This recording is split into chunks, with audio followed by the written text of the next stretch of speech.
There's a reason we're playing this today. Anyone want to? What, we picked up 1-800-DENTIST as a sponsor? You ever see this motherfucker? Jesus Christ. Teeth is horrendous. Is it Shane McGowan's birthday? Brushes with a shotgun. No. Is Patton a big no. Pogues fan? We do have Patton Oswalt in here. You want to venture a guess there, sir?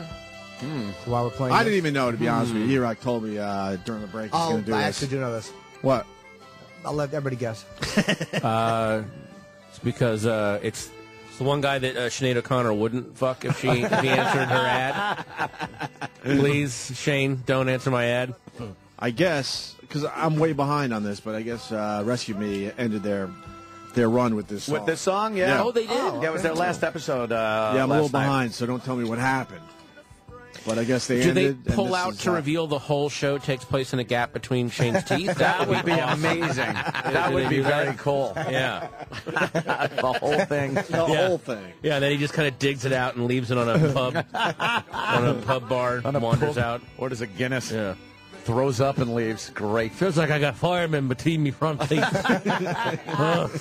Give me another Shaw Jameson. The end.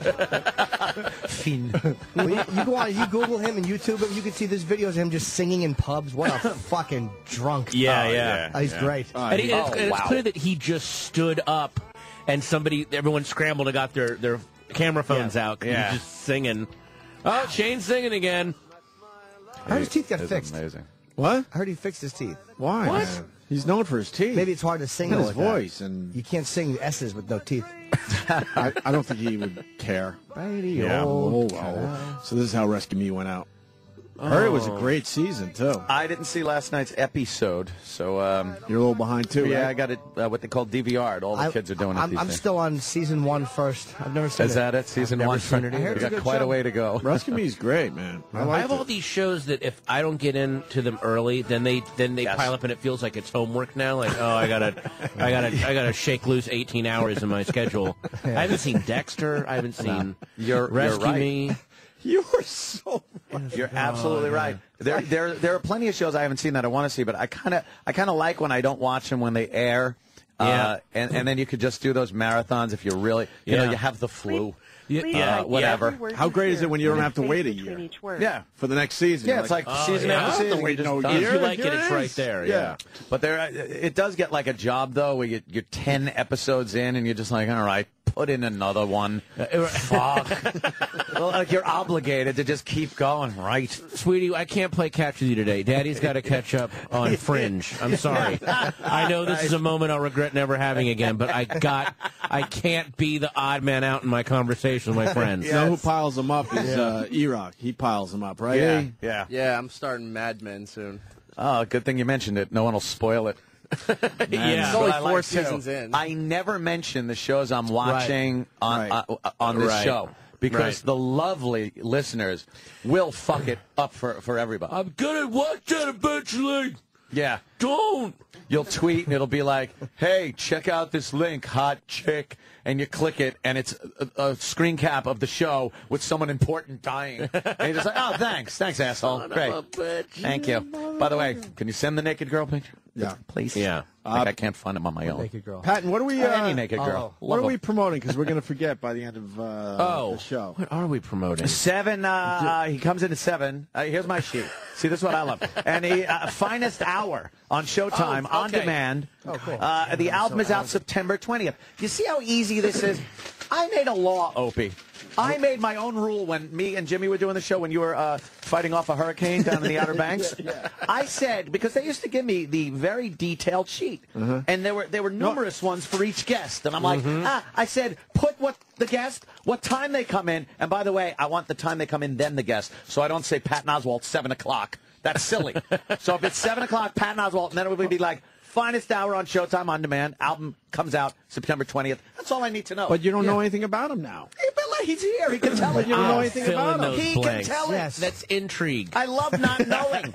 Exactly. Yeah, Why don't- have a spoiler? It's what I'm talking about. See, even the staff is spoiling my stories that I don't know yet about Patton. What about another sheet where we go deeper with Patton? Yeah, can we have 2 sheets for Well- people that want to know? Yeah, Yeah, I want to except know that- some things about Patton that I didn't know before. But you know this, Joe, when you go on a show and it's clear that they're reading off of a Wikipedia bio as they introduce a you. wiki bio. You know?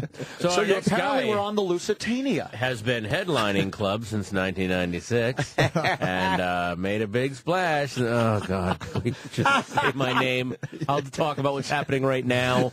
That's exactly it to me. I hate that other shit. I don't like the filler. Hate it. I love when you go to a radio show and they're like, "So where do you want us to go? What do you want us to feature?" 'Cause I love to just do material and make it sound natural. Yeah. Yeah. That's the best part. Funny great. you should mention anal farts.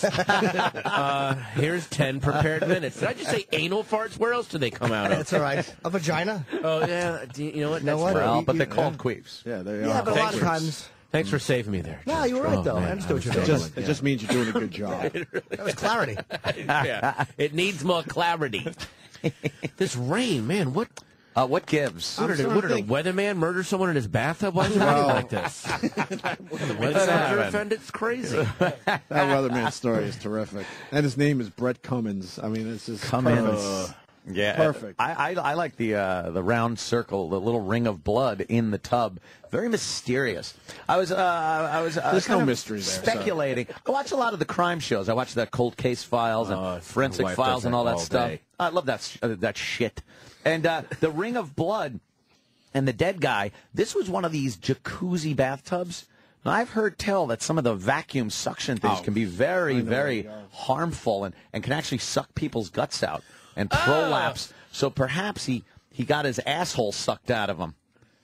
Yeah? What if Maybe. what if that was the actual thing that happened and he has to make that sound legit to the cops? Yeah. Yeah, We're look. like, yeah, come on, I'm sure an asshole got sucked out of Yeah, your pussy. Hey, it's a really good system. All right, I went for the upgrade. I really went with that heavy suction pump. I should have went with the 110. I went with the 220. There's actually a picture on the box of a guy grabbing his asshole with his eyes open wide.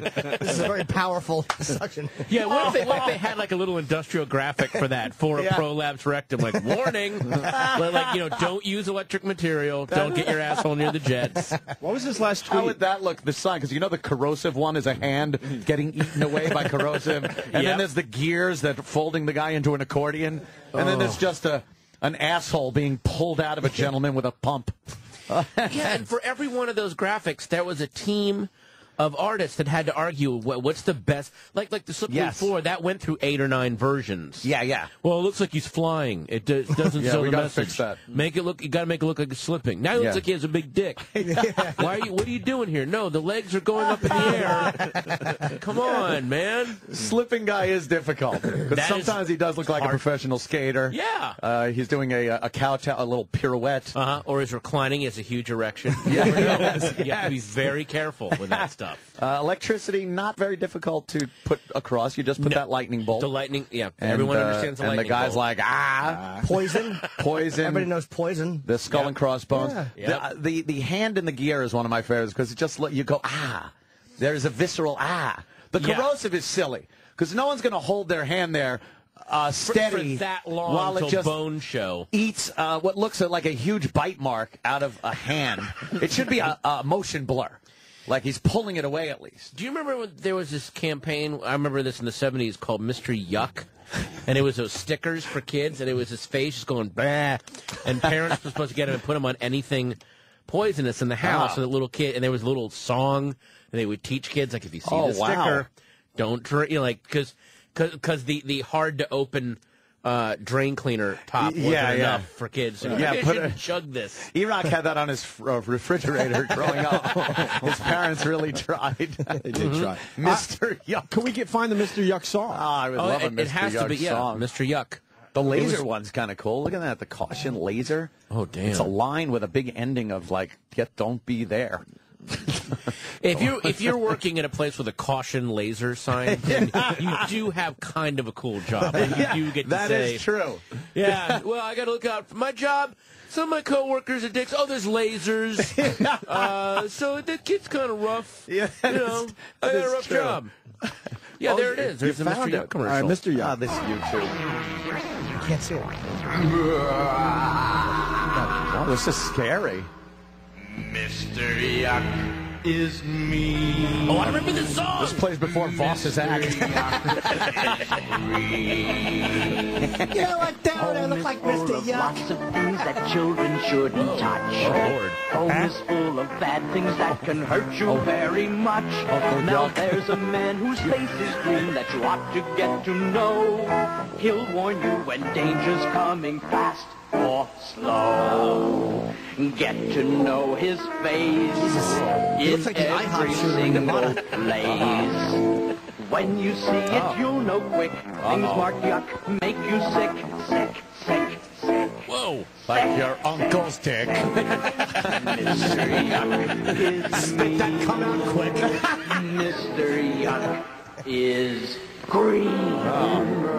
That's such a Grinch ripoff. Yeah, I don't You're remember a that at mean all. one, Mr. Well, Yuck. That one lyric in the Please. middle, your home is full of bad things that can hurt you very much. I wonder how many kids that were being molested were like, tell me about it. Like watching this commercial, like, yeah, no kidding. Now you tell me. Laying there with a bleeding asshole just staring at the bleach. I wish I could drink that stuff. The parents are trying to do a nice thing, give him the stickers. He puts them on evil things and walks over to the uncle and puts it on his fly. Yeah, exactly. Very awkward moment.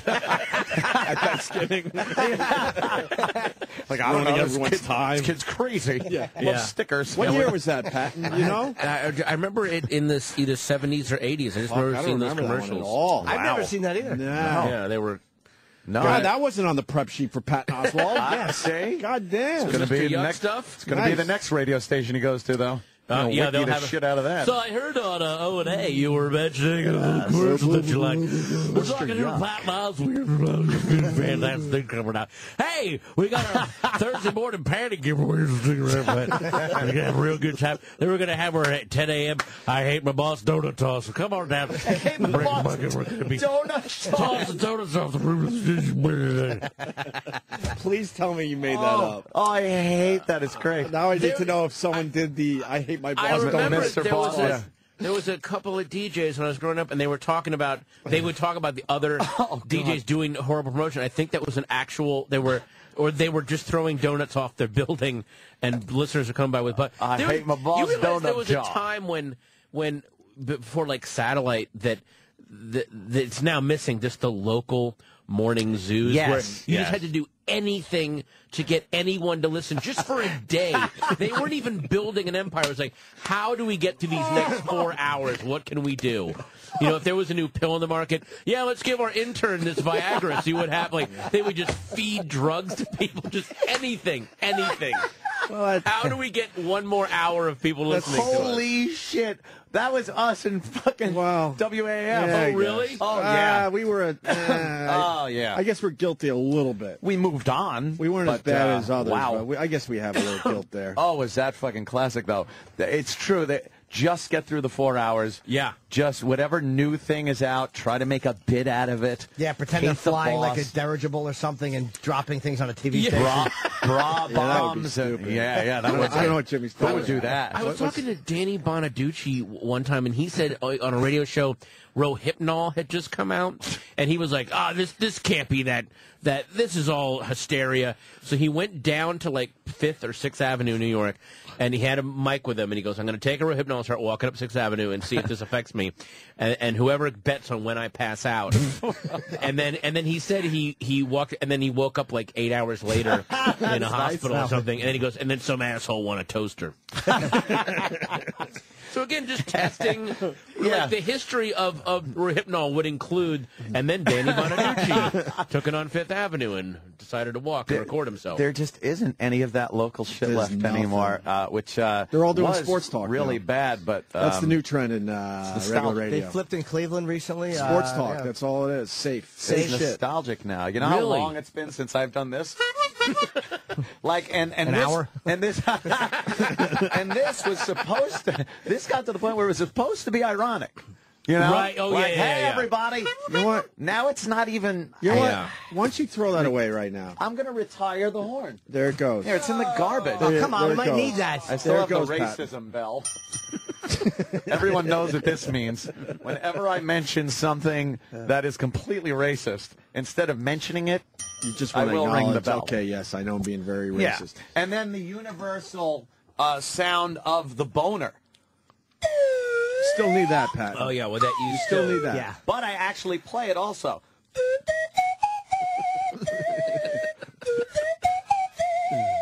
I'm like Zamfir, master Yeah. of the pan flute. Yeah, master of the slide flute. Where's your late night commercial? I know. Couple I should. sitting by a fire with big goblets of wine, and suddenly, hang on, honey, let me make the mood right.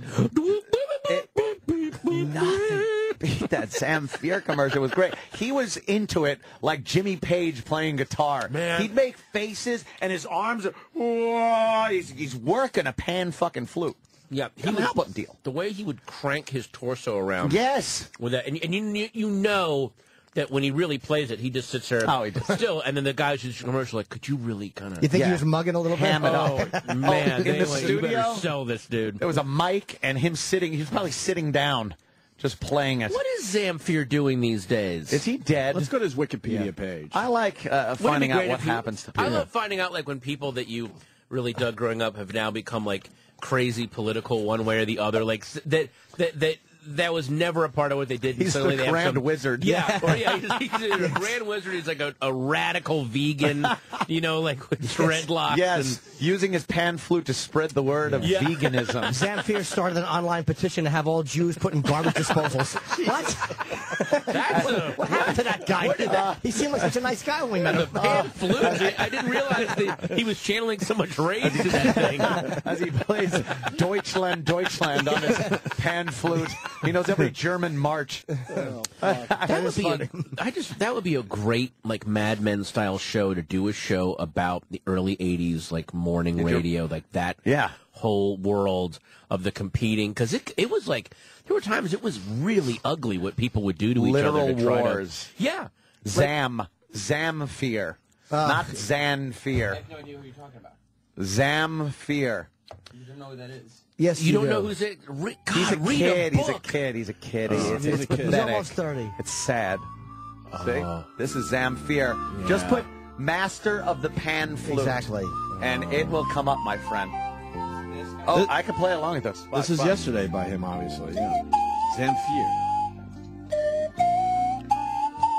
Yeah, Jim, you used to play this in your car to relax the tranny hookers before they got in, just to make it okay. Well, they told me it was a pan flute.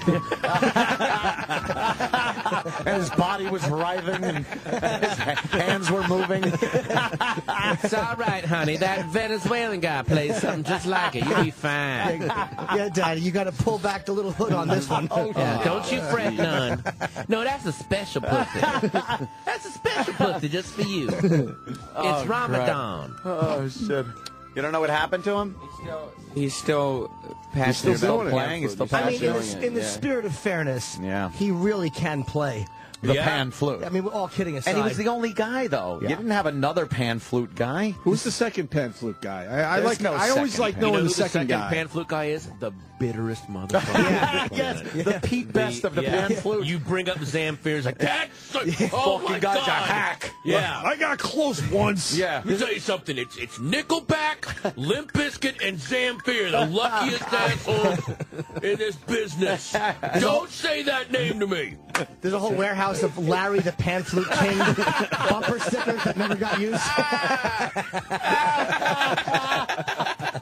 He stinks. Yeah, but Larry got in trouble locally with some fucking pornographic images of children. Some file trading in the early AOL days. Yeah. He was in a chat room, LTPFK or whatever it is. That was his screen name. We need to write a book on the second guy. A whole book on the second guy. The second pan flute guy. Or just the I don't second remember guy that had a lot ever of being. other things. Oh, right. Well, there was always, I think the definitive one is the other guy from Wham, Andrew Ridgeley. Ridgeley. Ridgeley got fucked over supreme with that. You know the when what's his name Bannister broke the 4-minute mile. Yeah. There's another guy that did it that day. Really? Who's that guy? Who's he? Because he didn't win the Wow. race. Wow. Sebastian Coe. Yeah. I remember Sebastian Coe. Yes. God Who's damn it, Sebastian Jimmy. Coe? He was a runner back in the early 70s, whatever, mid-70s, like a marathon runner. I don't, Yeah. Oh, I don't know if he went marathon. Did he go marathon? Or maybe he sprinted. I don't know. He was a runner. Can you look that up, Sam? That's I think he did the middle distances. If you need to know, Jimmy, I think. Okay. He was I think. I don't think he did more than like the 2 miles. Did they do a 3-minute mile or something? Or no? Is that impossible? No, it's impossible. Who knows? What's the fastest mile run so far? I thought Sebastian Coe had it at one point. I'm going to make sure that he is relevant. I want him trending It's on all Twitter. about Sebastian Coe. What's David Allen Coe's mile record right now? Is he doing? Did he get it down below 10? He did it right after he saw who moved in next door. Oh, David. Wait, hold on. Yeah, there you go. That's He has a tattoo on his hey, cock, everybody. too. I remember years ago in one of the porn magazines, it might have been Wee or Hustler in the like early 80s. I used to love Wee. I did too. Showed like hardcore. Pia Zadora. There was a Yes, picture of her, yes. slow fade, pink nipples. Yeah, in the remember bathtub that? and shit. I remember that. That's a Wee. classic pick. But David Allen Coe had a tattoo on his cock. I don't remember what it was. It might have been a spider in the middle of his dick, but one of the magazines showed his tattoo on his dick. I don't remember. It's been so many years. That's a hell of a commitment and a hell of a move to actually show up and have that done. Yeah. Wow. I love that thing that the Onion ran. It's just a picture of David Allen Coe, and the headline says David Allen Coe waiting outside to kick your ass. That's all it says. That's all you need to say. Ian's hilarious, man. Yeah. I remember reading something from the Onion years ago about like Muhammad Ali and Joe Frazier fighting again like now. Right. And how it was just... And they went like round by round and really did it, and they were calling him smoldering Joe Frazier. And their punches weren't even hitting each other. But the way it was written, I was fucking crying. I had to turn away and not read anymore because I couldn't breathe. Those laughs are the greatest, and you'll never hear that on our show. You'll never get those laughs. Absolutely. We keep a nice level of lukewarm movie. Yeah. Just a few chuckles. Yeah. Opie and Anthony, home of the. Oh. Yeah. It's interesting. Yeah. Okay. Oh. Just there were times reading the Onion that I was like, I can't believe I'm laughing this hard at a thing I'm just reading. I'm sitting here reading, and I'm about to pee myself. It's so hilarious. When what was it the African? What was it black community terrorized by ask murderer? That was one of their headlines. Oh, and when Reagan died, the headline just said Reagan's body dies. Another great one was, "Holy fuck, we landed on the moon." Oh God! And it was the headline of a newspaper, and it was supposed to be sick 1969, and the news about it, and he just kept saying, "Oh my God, holy fuck, man still walks on moon." They have a quote: "First words from the moon, holy living fuck."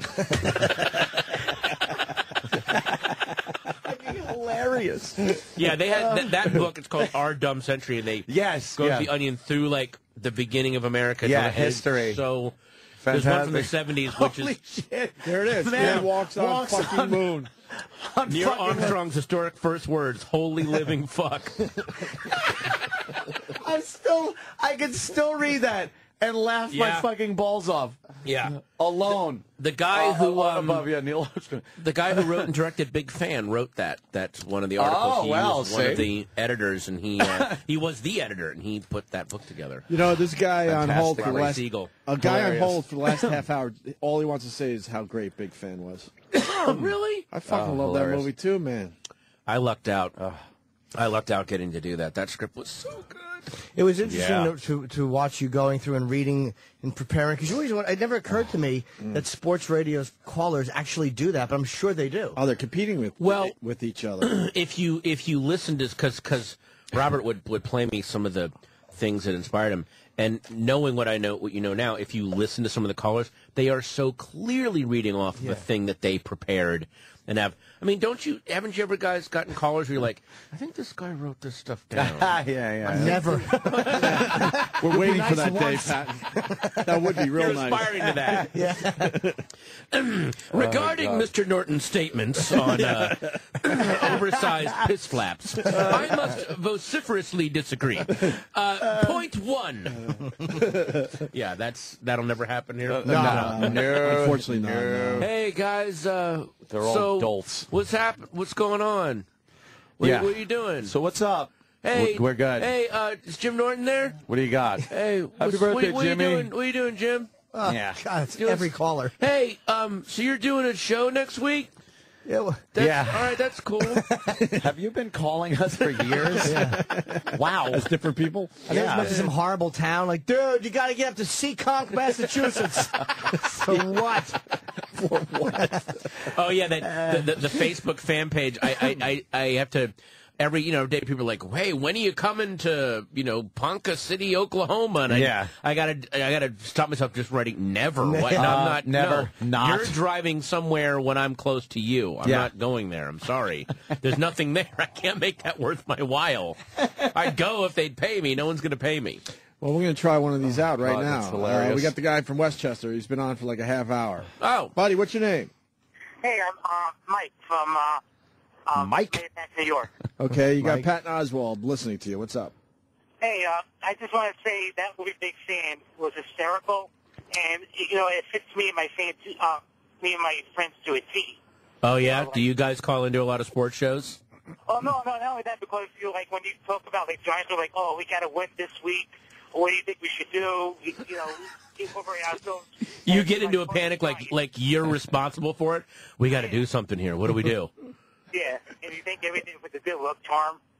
Yeah. I know you're not in here to promote that, but that's out there where just kind of. You can buy it on DVD. You can get it on iTunes. Has the worst DVD cover for a movie. It is the most misleading DVD cover I've ever seen. No. The poster that they did was great. Then they did a DVD cover that makes it look like, oh my God, I'm going to be at a football game. Right. That looks like the cover of a movie like Rudy. Yeah, I know. I look like it's like it looks like Patton Special Day at the stadium, where I'm just like, I want to see football, and they take it's so, and the guy that put it together, we're like, there's no football in the. You understand? Yeah, it's not about that. And he said, people like football, like they'll get it for that reason. They'll buy it and then they'll be furious. Yeah, of course. Why don't you just put play? Yeah, if you're going to use that logic, put RoboCop on the cover. People love RoboCop. Yeah.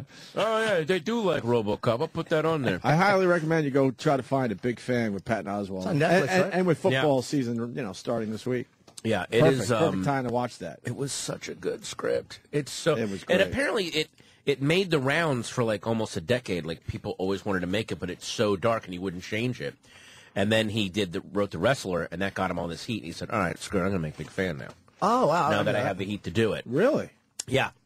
Isn't it interesting how stupid they are too? Like all these years, it's a little too dark. Fucking people. I really hate entertainment business. Oh, it's not a typical Hollywood movie. This thing is dark, man. No. This is like one of those places. early 70s. Yeah. 5 easy Gritty. pieces, and but it's God. They shot the hell out of it. It looks great, and it really looks. Here's what the only thing that really drove me crazy about the movie was after it came out, we got really good reviews, and then the Village Voice, which I love the Village Voice, but their review was like, the guy was like, oh, these horrible Staten Island stereotypes, like, oh, we're going to laugh at these suburban idiots. The guy that wrote that review would never go to Staten Island, so he's defending people that he would never actually go hang out with. And B, everyone I've met from Staten Island goes, that's exactly what it's like. You totally nailed it. That's exactly what it's like out here. I nothing cracks me up more than people defending people that don't want their help. When they try to pick the fight for them, people are like, no, that's actually pretty accurate. Yeah, no, that's it. Yeah. No, he's right. Yeah, don't defend me against that, because I actually kind of agree with that. Yeah. Right on. Yeah. Critics are really annoying. When they write good things, though, I kind of like them. Fuck them. When they like your stuff, you love them. Yeah, I wouldn't know, but I mean, I'm sure that it's got to be a nice feeling when that happens. Why don't we let Patton finish his bagel? We'll take a break. Oh man, I'm sorry. I'm eating on No, the I air. don't mean it like that. We do it all the time. Oh, you do? Okay. Yeah. No, I don't mean it. Yeah, go ahead. Rich Voss Oh was my actually, God, we were he's the actually worst. doing something with him where he had to ask him a question, and he was like, hold on, and he would bite his egg sandwich and then prepare to answer the question. Yeah. There's nothing you can do on the air that's more distracting than Voss and his Nicorette. I want to get Patton's take on the debate, because you were great on Twitter last night, sir. Thank you, man. And it was really good too, man. Just going with the flow. So. How come? What about me? I didn't read your. Did you? Were have a you? few? Were you tweeting? Oh, I blocked you. Hey, wait a minute. So I I don't have your tweet. Jim, I don't think I'm following you. But I, Oh shit. but I, Oh, dude. That's terrible. Oh. but I just want to help, Chessie. Please. You weren't tweeting a lot about it though. That's the problem. Anthony was in real time, Patton was in real time. That's why I did no. Right those guys were in real time. But right before I went to bed, I said I just took a treacherous shit in 80 wiper. I didn't even know the debates were happening. I was talking about the No, I'm kidding. But Patton killed it last night, and definitely killed it. I was really. Why don't we talk about that next? next? I'm just sitting there miserable on my couch. And let's not forget Patton Oswalt Finest Hour available now on Showtime on demand. Replays Friday at 9 on Showtime, and then the album comes out on September 20th. iTunes, right? Yes. Well, you can pre-order it now on iTunes and Amazon, and it drops. Oh, look at you! I'm like a gangster rapper. Watch out on Tuesday. You and Jay-Z. Oh yeah. We'll be right back. Sirius XM. This is the Opie and Anthony Show. Patton Oswalt in studio today. On Twitter, Patton Oswalt, OSWALT. We spelled it wrong on our pad data. What? Would you spell it like Lee Harvey? Yeah, they did. Yeah. Oh, we just lost Patton. Shit. Good day, sir. I said good day. You know, the drinking stuff has to make the air. That was too good. Yeah. Patton has a theory. Ant's got a theory. Well, I just concurred with Patton's theory. And I mean, you were talking going to the bathroom, how I don't understand how you could drink a bottle of wine at 9 o'clock at night and function today, because I would absolutely not be able to function. Yeah, it was the. If I had a bottle of wine starting at 9 o'clock last night. I got to admit, though, I couldn't do it without sleeping a fuckload beforehand. Yeah. Right. Like, I remember yesterday, like daytime yesterday? I do. See, I don't. See, I was gone. Are you still drunk or hungover right now, sir? No, now I kind of feel okay. What about at 6 o'clock? I think. What about at 6 in the morning? No, I was okay then too. Yeah, I didn't notice one bottle. I didn't notice is okay. at all. Sometimes I'll have one bottle and look at the clock and go, I could probably squeak another glass or two in, and then you're it's drinking bad. red or white. Red. Yeah. See, red doesn't whatever give kind me... of mood I'm in that night. Red gives me horrible hangovers. See, red doesn't give me the really bad hangovers. Oh, there's shit in red that'll fuck up your... tannins. Yeah, all that crap. No, I will... red will... Ooh, if I get hammered on red wine... It's a 2-day hangover. Literally, and I got a washcloth on my head. I'm moaning and groaning, writhing around in bed. One bottle doesn't do that? One bottle would bottle's absolutely good. do that to me. One bottle's good. It's like Vitamita Vegemin to me. I'm just but a little more, and I'm just you amazed. keep in that little water bottle holder on the treadmill when you're running along. When I'm exercising, I just got a squirt bottle. You squirt all over my head. Yeah. A little red wine. Is it in you? Is it in you? Exactly. Oh, you want to hear the Michael Jordan outtakes from that commercial? Oh, no. Have you ever heard this? Oh, it's terrible. It's so worth playing for Patton. Yeah. All Michael Jordan had to do was that one lousy line. Yep. Do we have that quickly? Hear that. All right, here it is. Listen to this. Ready? God, he couldn't get it. On action. Gatorade, is it in you? Gatorade, is it in you? Gatorade, is it in you? He doesn't know how to say it. That's great. Wait, No. Gatorade. I got to hear. Is it in you? Right. Ready? Is it in you? Ready?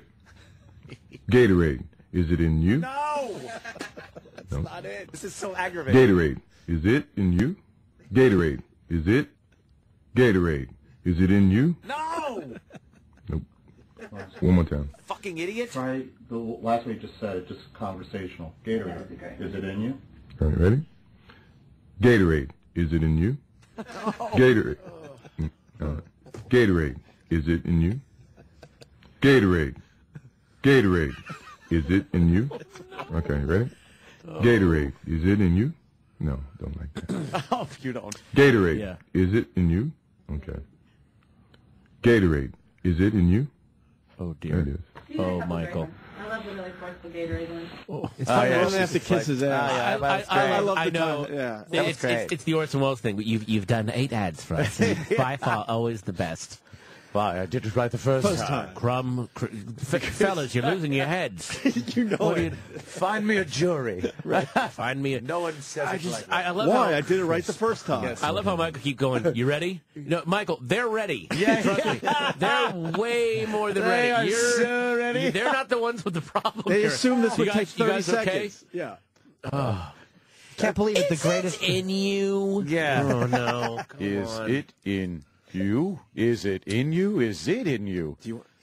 Well, you know, Chris I was Crumb talking. coating. There's these two guys, the Sklar brothers, Randy and Sure. Jason Sklar, and I was talking to them about LeBron James, and they were saying something really interesting, which was like, LeBron James, as dumb as his decisions are, is at his heart a very nice guy, which is why he's not a champion. He doesn't have that driven.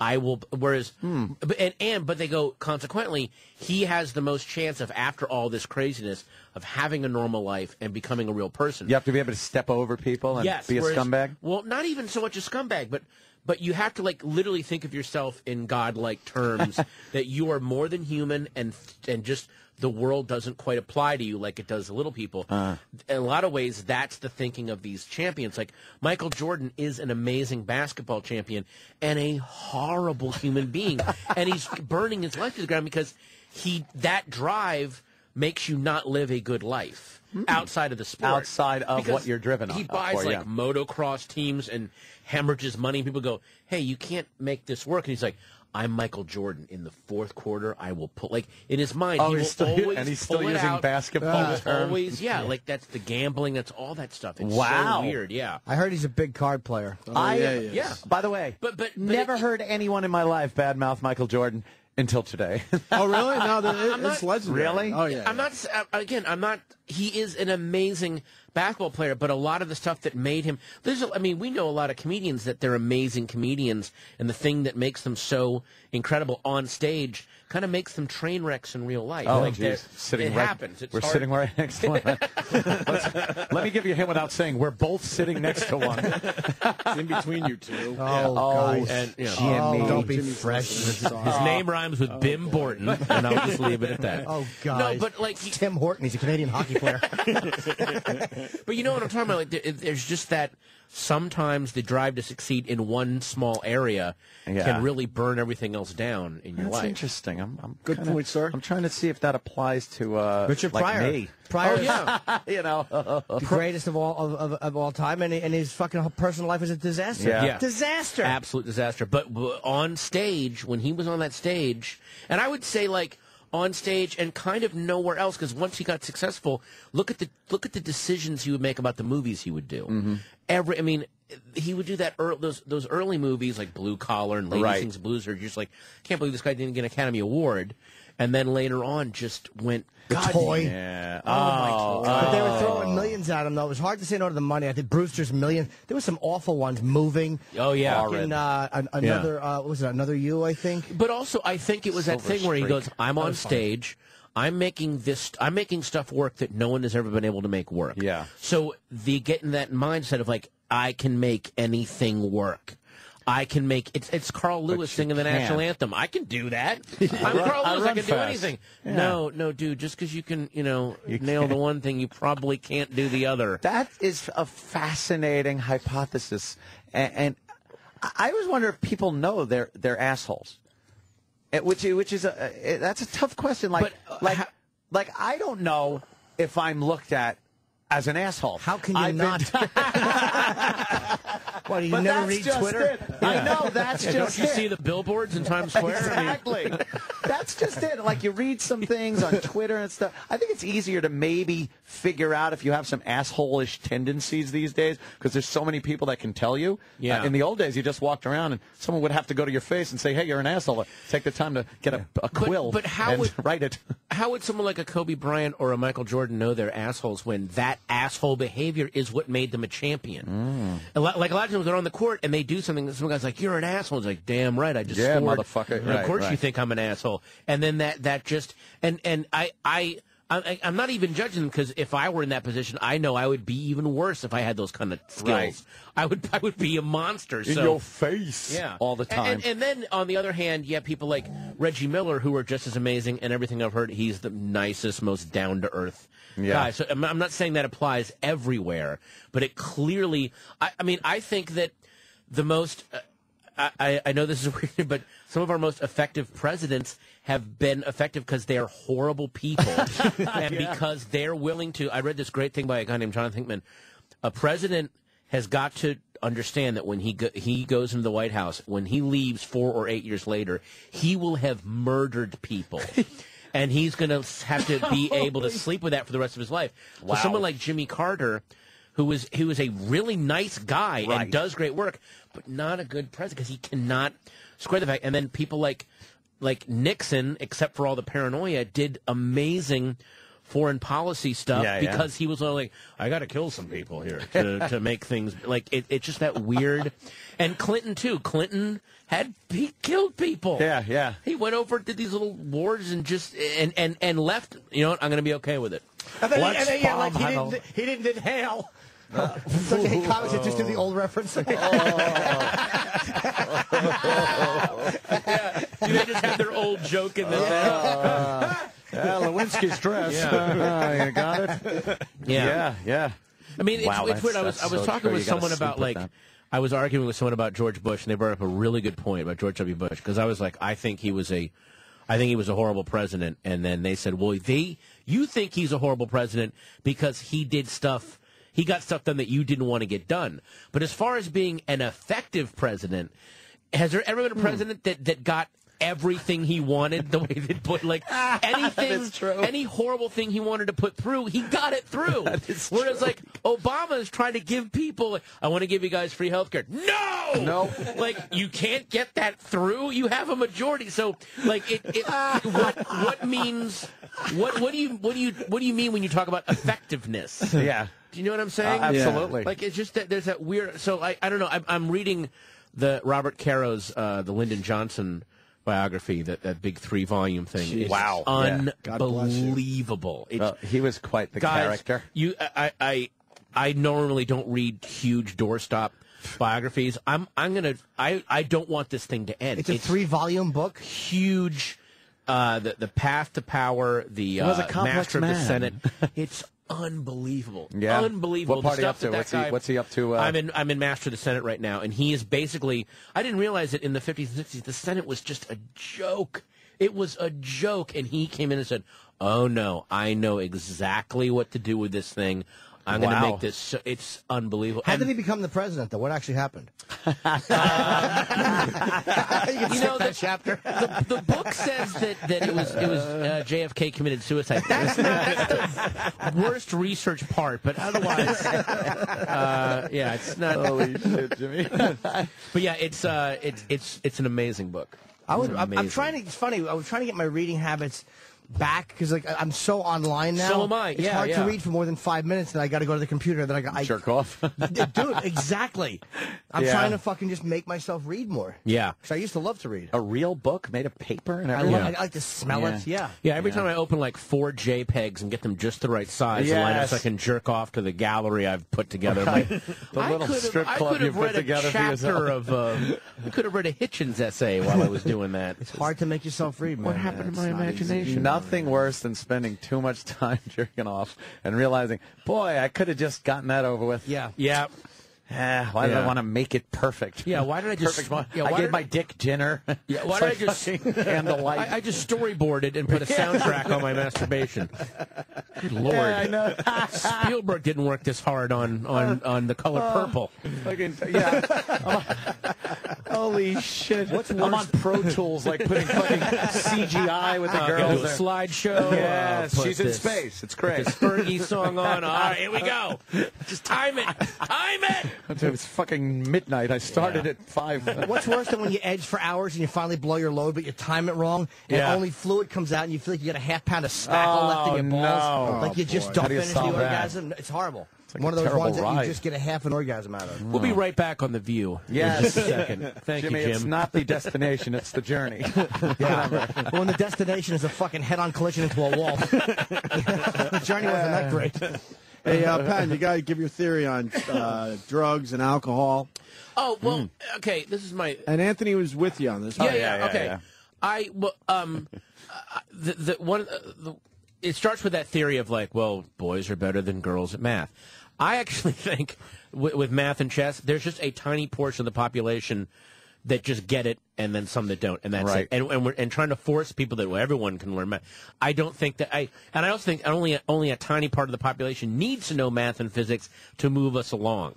So like figure out in high school who gets it early. Good. Let's put those kids in the math classes and leave everyone else alone. And let them go on with their lives. Right. Now, along the same lines, I think that there is a small part of the population that do better on drugs and alcohol. They're actually effective, and it doesn't hurt their lives. And there's no way to study that, but if they could, there's obviously people that drink and do drugs that need to go into Alcoholics Anonymous and need to get off it. They're disasters. But there's other people that it actually kind of helps them. Jimmy just gave me the bedroom eyes, I think. Oh, that's right. He was staring at me. But there's, if you read the William Manchester biography of Winston Churchill. I'm reading all these biographies. I'm turning into my dad. I'm reading these biographies about once I start getting to the Civil War, then I'm done.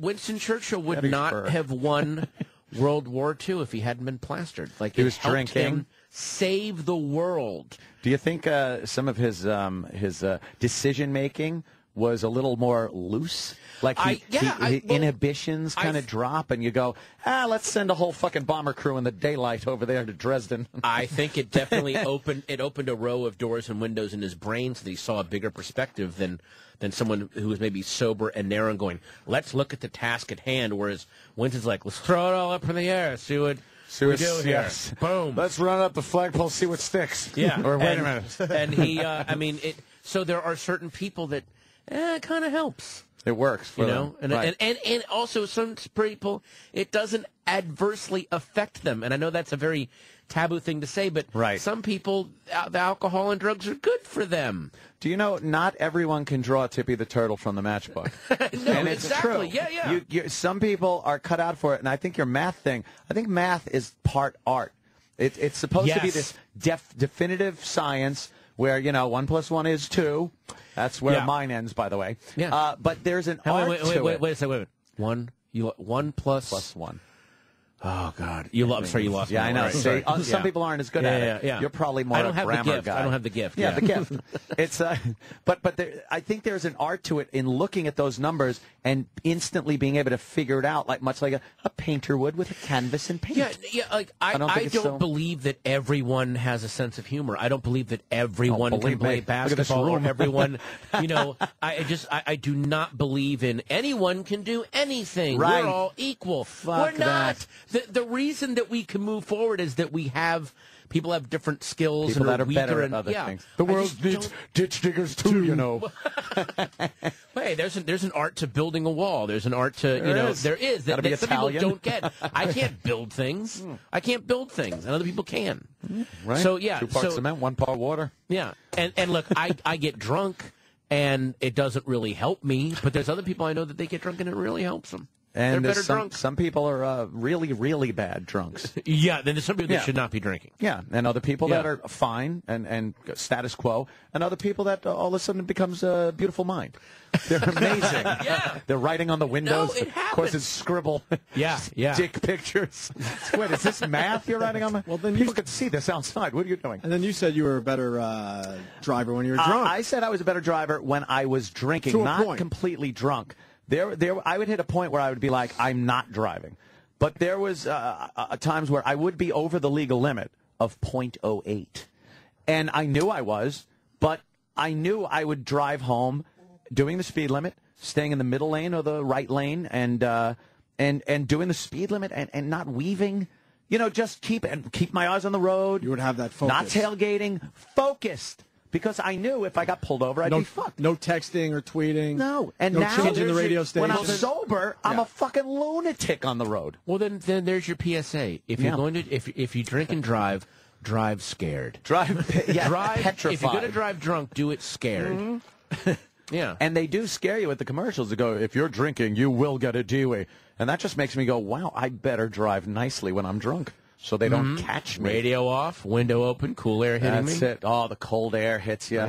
Radio off, really?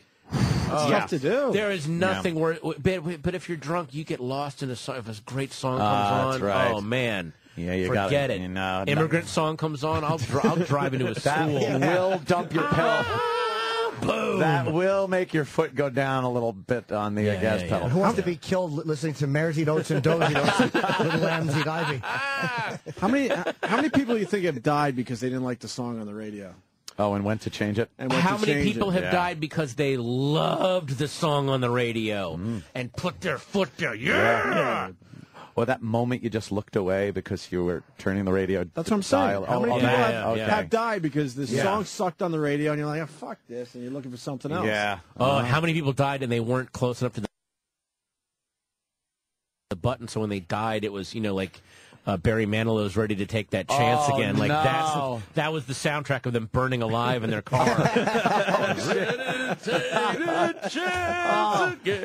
skin is coming off. The cops are trying to rescue you. They're backing away from the heat, and they're just saying, "Oh, Mandy, well, you came and you get." Well, we should don't even save them. We should get some EMT guys on the phone. I bet you they have stories. Horrific car accidents with a horrendous song. We were going to cut the guy out of it, but Nickelback's Photograph was playing. I can't get close to that.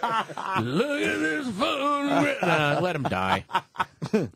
The guy who might have cured cancer could have been killed when he was 6 because somebody didn't want to hear "Aha" again on the radio, and their car plowed into it. Oh God! Yeah. Boom. That is rough to think about. Right? That's tough.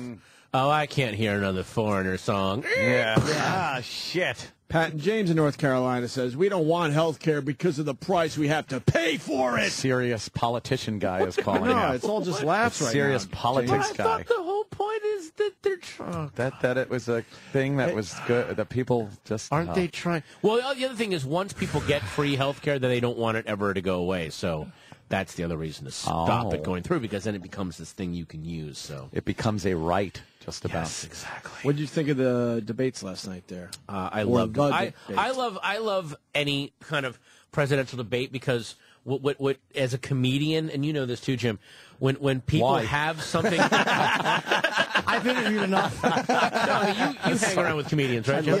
Yes. Oh my God, it was brutal. One word. People are never People are never more stiff and overthinking when they have something on the line. Like if you're doing a set and it's a Tuesday night and there's 80 people in the room, you're just loose and hilarious. Then if it's a Thursday and it's packed and your manager's like, the Letterman people are here to watch you. Why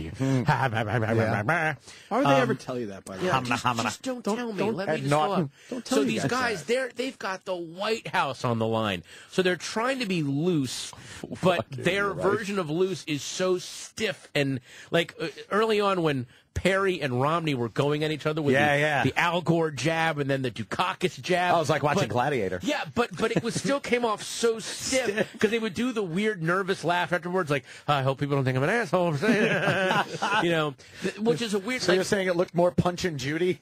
Yeah, but in a weird way, like that's why it's watching someone like Ron Paul or Michelle Bachmann, who in their heart they know they're not going to get it. Yeah. So I'm just going to say I'm just here to get my point across. Pressure's off. It was like I loved having Al Sharpton when he would debate because he's like, I'm not going to win. I'm just going to try to get enough votes that I can bargain for something I want down the line. So he would just say whatever and he was showing clips on his show of stuff he would say to people, and it was just to so try to brutal. Yeah, I remember seeing him during those debates.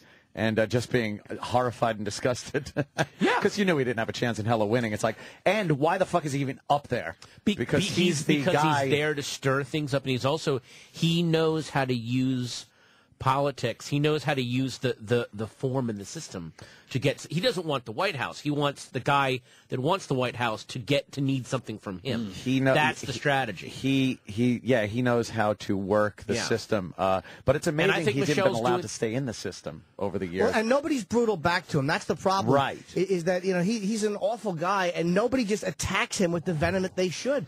Like so he would attack them, and they would look weak because they don't hit back and just brutalize. Because they don't want to be the guy that yelled at the black guy, right? And then lose their exactly. Exactly. Like that thing in the Laugh Factory. Oh well. I was talking earlier about David Duke and how he went into politics and got cheek implants. He was he did. Gorgeous man. Just wonderfully beautiful. He got into politics and he was a bit right of the mainstream, let's say. You think? But he had kind of forsaken his grand wizard of the KKK beginnings and became a politician. Right. But MSNBC isn't going to have him on to talk about the debates, yet they have Al Sharpton on, who was one of the biggest race-baiting, race card-playing hatred mongers of the 80s, with those lying Mason and Maddox and Tawana Brawley and hanging out Stephen Pagonis. And he never, ever has to pay for that. To this day, no one calls him. Well, I bet that MSNBC would have David Duke on as a guest. Are you kidding? For the ratings, but just like they would have, just like Fox would have Sharpton on as a guest, which they have, so they can argue with him. Yeah, I can see that, but they wouldn't. But even like Fox wouldn't put David Duke on to discuss the presidential debates. It's too out there. But he gets a free pass for his entire past. Reverend Al. Well, white guilt's a beautiful thing. Yeah. Thank you. And that's all I was trying to say. By the way, Fox is just as bad with stuff like race as MSNBC. Even though they're much more conservative, but they're just as frightened of being declared racist as everybody's MSNBC petrified of being declared racist. Believe me. But well, the code language since Obama got into the White House is gorgeous. The gymnastic twists and turns. They can't just go, I'm not comfortable with a black guy. So all the different Kenyan, exotic. Right, yes. It feels like there's a dry erase board in the basement of, and they have the word, they have the word nigger at the top. And then they go, we can't say this. Now everyone just brainstorm ideas. What can we say instead? Exotic. Keep throwing them at me. Exotic Keep throwing them at me. Kenyan. Nice. Kenyan. All right. Nice. Okay.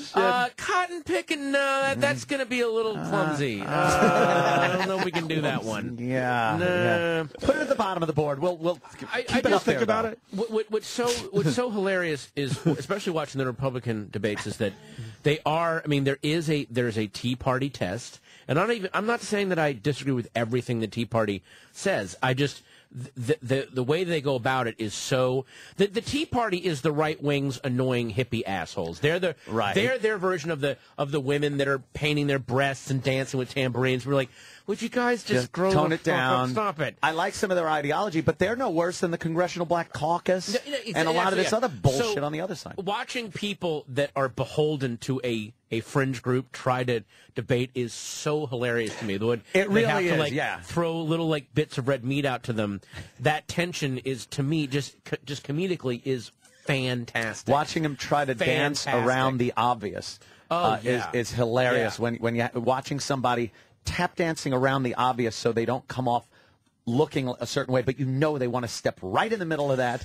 Like for instance, the evolution thing. I honestly don't believe in their hearts any of those people up there disagree with evolution, but they can't just go, yeah, it's been tested for hundreds of years. Let's just move the hell on. Watch the votes tumble away. They have to go, well, it's not. They also can't just come out and go, God just made the whole thing. Yeah. So they have to find that weird middle ground, and it makes them sound crazy. Yeah, there's a not even the flip flopping, just the verbal gymnastics to try to. Twisting and turning. It's like watching one of those movies where the guy has to squeak through all those lasers to get to the vault. That's what he's doing. I think we finally have the first generation of politicians who finally realize everything is on videotape now. Everything's recorded forever. Everything. So you have to be careful what you say, because they can literally make you debate yourself in 10 years they and do show that. What a hypocrite you are. They were trying to do it on the debate last night, and I was watching the clip didn't work. I actually was sitting there, and I said out loud to myself, I'm alone drinking, remember? And I sat there in front of the TV and actually went, why would it work? I swear to you. It's what we do here every time something doesn't work. Play the clip, we go, why would it work? So he goes, and this is you, a few years ago talking about this subject. We want you. And literally, he would have had to debate himself. Oh, yeah. It's like, I hated that guy. Yeah, fuck him. That guy was miserable. I'm telling you, I'm not that guy anymore. After watching last night's debate, it will come down to either Romney or Perry, and the reason I can say this as a comedian is because they were the stiffest. Right. Because they have something to lose. They looked presidential. Everyone else is just, not even presidential, they looked like do not fuck this up. So close. And Kane and Bachman, and they were just like, all right. So anyway, they just Bachman, were so Turner, loose. Overdrive. They were like, just wow. I remember in 2008. I knew I knew that McCain was going to lose in 2008 when I watched the Alfred E. Smith dinner, because Obama went up and he was kind of funny, but he was a little stiff, and he was thinking that, and McCain was so fucking funny, because he clearly, it was a week before the election, someone showed him the numbers, he's like, well, I'm not gonna win, fuck this, boom, and just went out and then went on SNL and killed, and when Obama went on SNL, he was stiff, and it's because like, don't fuck this up. Wow. So that's like, as a comedian, I can just tell, he knows he's gonna lose, he knows he could lose it. So that's why they're acting the way they are. It's yours to lose. Yeah, so that's keep it cool, keep it stiff. That's the worst thing to say to a performer. Yeah. Hey, it's yours, up, dude. Yeah, you got this. You got this. Oh, you got this, man. No, now that you said that, I don't. Jerry, the pilot of the plane is sitting out in the audience. I just wanted you to know. You ever see that Seinfeld episode? Well, you were on an episode of Seinfeld, but one of the ones How'd where. You get that?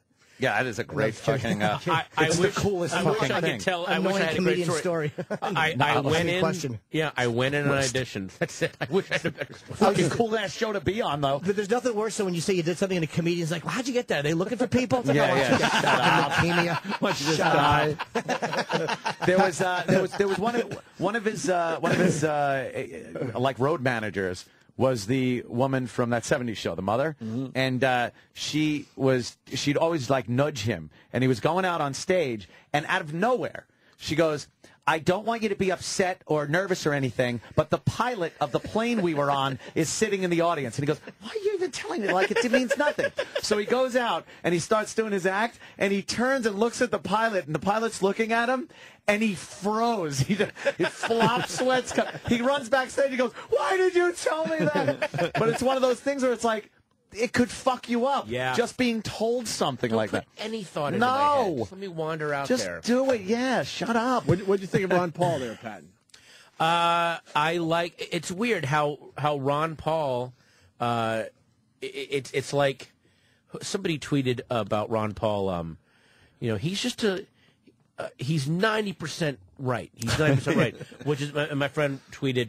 Yeah, that's like going. Here's a great bowl of ice cream with a tiny teaspoon of dog shit in it. So that's fun, But it is weird how so many of the things that he's destined to be like the Ramones of the new right wing, of like he had the ideas first and never got to profit off of them, which is let's scale this stuff back.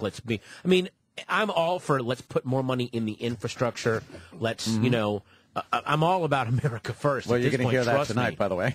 Yeah, well, we'll see. It's like, I heard that, though, during the campaign. I swear to God. It's supposed to be a new idea. What happened? Wait a minute. You're talking about, like, calling Al Sharpton on his shit. I'm really glad that I have my third album, which we're on it. No, my second album, or no, it's my third special. Braggart.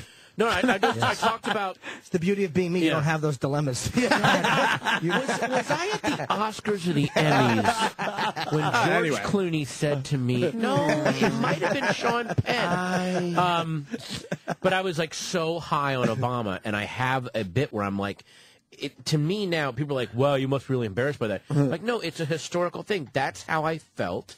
I was so excited, and now I can do new material about how, that didn't quite work out the way I wanted it to or thought it would. Like, when you're talking about, like, calling Al Sharpton on stuff, I wish it was okay for people to just be able to bring up to David Duke, to Al Sharpton, anyone, hey, you did this really horrible thing. Like, you got behind an obvious lie, and then have them go, yep, I was young and stupid, and I fucked up. Right. And I know better now for going through that shit. And I think a lot of people would go, yeah, that's how you learn stuff. You do something really dumb, and you fuck up big, and then you get to where you're like, oh, okay, now I can approach things a little calmer because I was part of this huge disaster. I actually don't trust a leader that never had to go through a holy God, did I just screw up? Wow, that was a bad one. Wow, and then walk away from that. That's No where one you get does the real, that. Yeah. There's not a human on the face of the earth that is of voting or electing age that hasn't fucked up. Somebody recently sent me a link of something I said about the Iraq War.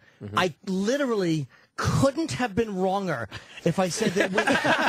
If I said we were going to fight Sweden, I would have been more accurate than what I said about Iraq. What'd you say? I don't remember, but it was like, we'll be out quickly. I literally. It's in and out. It's great. But you have to own that and make fun of yourself for it. And go, look, yeah. I was wrong. It happens. Comedians, we're magazines. We're issues of a magazine. You don't get an old issue of Time magazine and then write them a letter going, you said George W. Bush is president, and excuse me, but maybe you need to because Obama's president. Yeah, that came out. That was Right, that's a 5-year-old magazine. You idiot. So when people call me on my early stuff, I'm like, that's I stand by it because that's exactly how I felt at the time. Yes, yeah. But that shit changes constantly, and I'm glad that there's a record of that. There's a record of the. I mean, I'm delirious with hope when Obama's about to be elected because I'm so angry at the end of 8 years of Bush that I cranked up the hope too much. Like I'm literally assigning him superpowers. That's how excited I am. And then so you realize, okay, yeah, people, I was dumb for getting wrapped up in this stuff. Mm-hmm. He is just as fallible as anyone else. He's done a lot of good things. He's done a lot of stupid stuff too. Yeah, it would be nice though if like other people, politicians, they are the one people that can never say, yeah, wow, I fucked up. Or let's look at what you said 2 years ago. It's like, 2 years ago I felt that way. You're right. Am I allowed to maybe get new facts? Situations change. Why can't my opinion change based on a changing situation? Yeah. But they will hold you like, well, you said that 2 years ago, and now you're saying something different. Oh, my God. He's a flip-flopper. We punish them for being wishy-washy. That's our problem as voters, or whoever does We vote. want people that have crystal balls, that can read into the future and know what decision to make now and not look like an idiot 4 years from now. But don't you feel like maybe in the next, not 4 years, maybe 8 or 12, it'll take another couple of cycles. Mm-hmm. There is going to be some politician that will rise that will actually make a weapon out of going, yeah, boy, you should have seen me 5 years ago. I was... And use that. And now I know. And make that acceptable. And you know why I know? Because I got my ass handed to me. Yeah, yeah. And this guy who's talking about it in hindsight, but he doesn't know. I've been through it. I know. That'll be when the debates are like on HBO and they can say fuck. Yeah. That'll be great. He fucked the whole thing up when he was in office. It's like HBO. And then you're like, the debates. Yeah. Hey, asshole. You were the fucking the motherfucker that wanted that bill passed. Well, they started shit in your hat. They started that last night, and I was so waiting for either Romney or Perry when they were going, well, in your job, you created less jobs than Dukakis. Yeah, yeah. And if Romney just going, yeah, you know what, we tried that system and it didn't work. And now I know better. Now I know not to do that. Now I know what, at least I could say I know one thing that doesn't work. Yeah. That I won't try. Never do that again. Right. Yeah, exactly. But they never it was do. like when people would bring up that Robert Byrd was in the Ku Klux Klan. Yeah, and realize later how stupid it was. Maybe he didn't enjoy it. Yeah. Yeah. No, I bet he enjoyed it at the time. Loved it, but then he got a little older and went, these guys are horrible. Yeah. Also, I love how people bring up he was in the Klan. The Klan is like the least powerful. Like they're basically it's a bunch of guys with no jobs. They don't have any voting power. They're not. I love when they hold up stuff like, the Black Panthers or the Klan. You may as well just bring up the Sharks or the Jets. That they don't affect anything. At least they can dance. Yeah, they don't affect anything. Well, the Panthers probably could. Yeah, that's true. A lot better than the Klan. It looks stupid. Two-stepping idiots. Yeah. Oh, the Panthers. All 80 of them. All 80. Boy, when those guys get together, forget it. Or now you're talking the old ones or the new ones? Because, there's 40 of each. Oh, my gosh. Yeah, I know. I almost feel like the Panthers and the Klan should just get together like professional wrestlers. Like, okay, this year, so in April, you attack us. Yeah. And then I'll call you out. Just to get, like, the fundraising going. I think they should go around like Liddy and Leary went around and just go to colleges and beat each other up a little bit. People be like, wow, I feel like I was there. It's wonderful. The MMA should do that. should go tell the Klan and the Black Panthers, you have a year to train, get your best guy. Man, yeah. Get the best example of the white race, get the best example of the white. Let's put him in a ring and see what happens. Oh, yeah. Some skin-headed motherfucker and some big Tyrone motherfucker and just go at it. Oh, that would start a race riot, though. That would be like awesome. The second the one guy gets an advantage over the other guy, I think society would just unload and start fighting. Wait, he's beating him up! Fight! Those guys. Those guys. Shit. Well, Patton Oswalt is here. Yes, he is. Finest hour available now on Showtime On Demand. Replays Friday at 9 on Showtime. And then the album comes out September 20th. It drops September 20th. Yes. Yeah, I'm from the street, Drops, guys. yo. So it drops. September 20th, which is a great day because that's 9 days before I'm in Tampa at the Improv. Oh, shit. Wow. Let's see how I just segue. Shit. I'll say it now. I timed it that way. Like, it was very well done. Yeah, exactly. Yeah, because people can be so excited for comedy with the Tampa thing coming up that they're just going to buy anything new. So I'm like, I'm kind of riding in your jet wash. That's what I'm doing. I'm just, you know what I'm doing? Water skiing behind your yacht. September 29th through October 1st, Tampa Improv. And I want to plug this USO thing, which fuck yeah, it's a good thing. Man. It's a 9/11 Remembrance Walk. It's the inaugural 5K walk through the heart of Lower Manhattan to remember and honor those who were lost 10 years ago. And it's Saturday, September 10th at 7.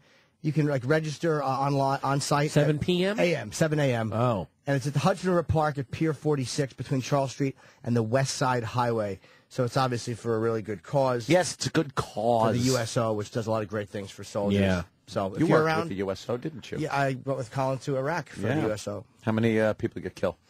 Nice. I bored a few to death on stage. A few suicides after my fucking set. They're like, this is the free speech we're fighting for? Imagine that telegram. Yeah. I'm sorry, stop. Your son has died, stop. Yeah. It was out of boredom at a Jim Norton show, No, stop. my parents got a telegram. Your son died. Put 2 shows in a row. Yeah, I think like 90 of our guys joined Al-Qaeda after you said that. They just like, screw this. Strap a bomb to my chest. This is pointless. I'm fighting for this shit. I was doing Christopher Walken impressions for the Republican Guard. You guys funny. I like it. Holy shit. You got to go through Iraq, like actual... Yeah, we went in through Kuwait, and then we flew into, we did Talil, Kirkuk, and Baghdad twice. And we were supposed to go to one more place. Maybe it was Talil. We tried to land in one place, but we couldn't because of the fog. So we had to do... Fog. We had to do 2 days in Baghdad instead of one. There was one location we lost. Scary. Did you take Black Hawk? No, we took no helicopters. We took all, oh, God, with the fucking... the amphibious? No. Those... armored personnel carrier? APC, C-130? C-130s. C-130 to every base? Every base, C-130. So they were big bases. Yeah, and we had enough space in between each one.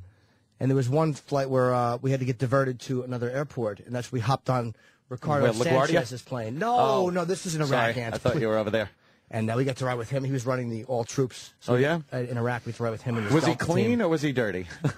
Right. Stop, Anthony. What a hack. But he was the top officer of. Oh yeah. And so cheese. It was really weird to watch his Delta team get off and fucking secure the area before he left the plane. You mean it was weird to see real men, Jimmy? Is that what you're talking about? I couldn't have felt more like a fucking. They handed me a helmet and a blonde wig. Oh, you're used to being handed a helmet. So I and a blonde wig, to tell you the truth.